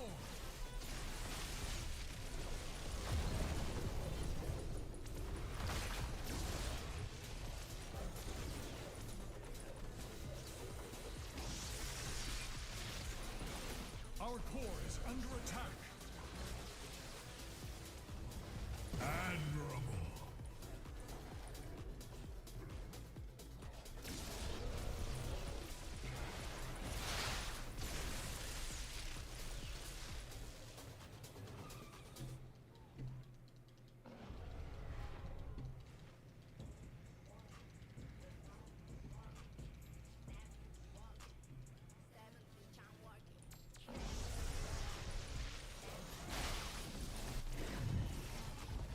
so fucking dumb. There should be some sort of counterplay to getting eaten."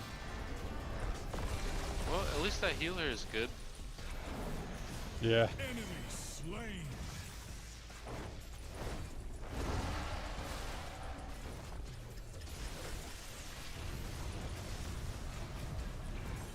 Oh my god, hit the core. Have courage, mortal. Hope remains.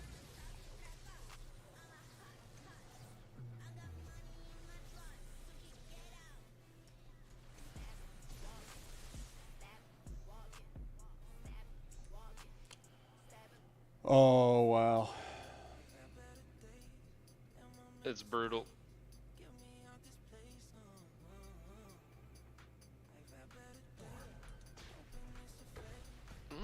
Are we gonna win? No, we're not. That's really gonna seal it.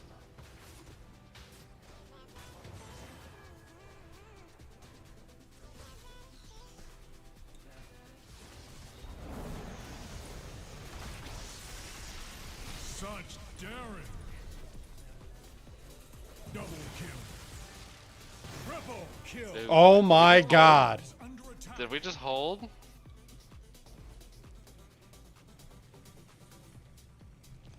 I'm going around top and I'm just hitting the core.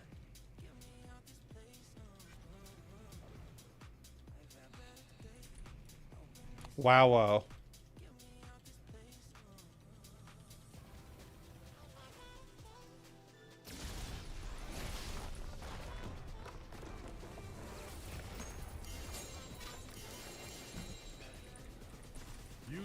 the heavens well, heroes. MVP. That was wild. We were like, we got it. Okay, it's over. And then, oh, fuck, we didn't win. Oh, they might win. Oh, nope, killed them. And then back and forth like So 3 back times. So back and forth. That was wild. And my Tassaderp leveled up. Oh, hell yeah.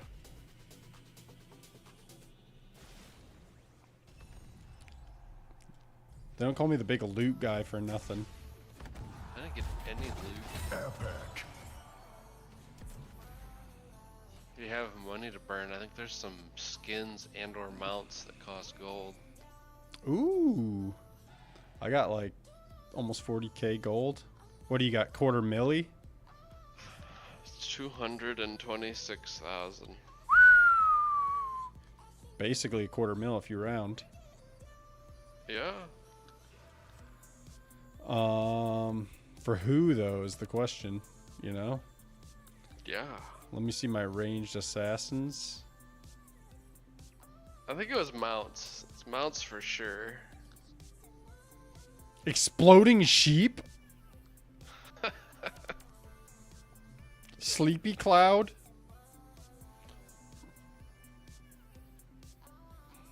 I could get a nice Sleepy Cloud.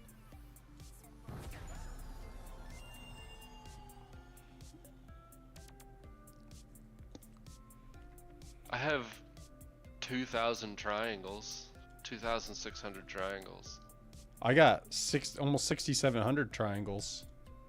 Oh shit, dude. They call me the triangle hoarder. That's because I never re-roll, so I always just accept my duplicates, and you get triangles for duplicates. Oh yeah, I mean, I spend mine, but I get a lot of them. Yeah. Exploding sheep, I might as well get that too. I don't know what else I'm gonna spend gold on.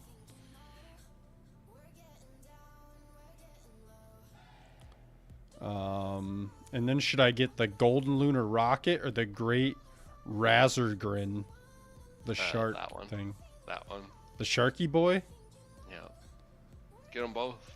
I can't. I'm gonna be like 50 gold shy. 25. No, 425 gold shy of getting one, another one. I own all the portraits, all the emojis, the voice lines, almost all the announcers, all the sprays, all the banners, close to mounts. The event mounts are just so many.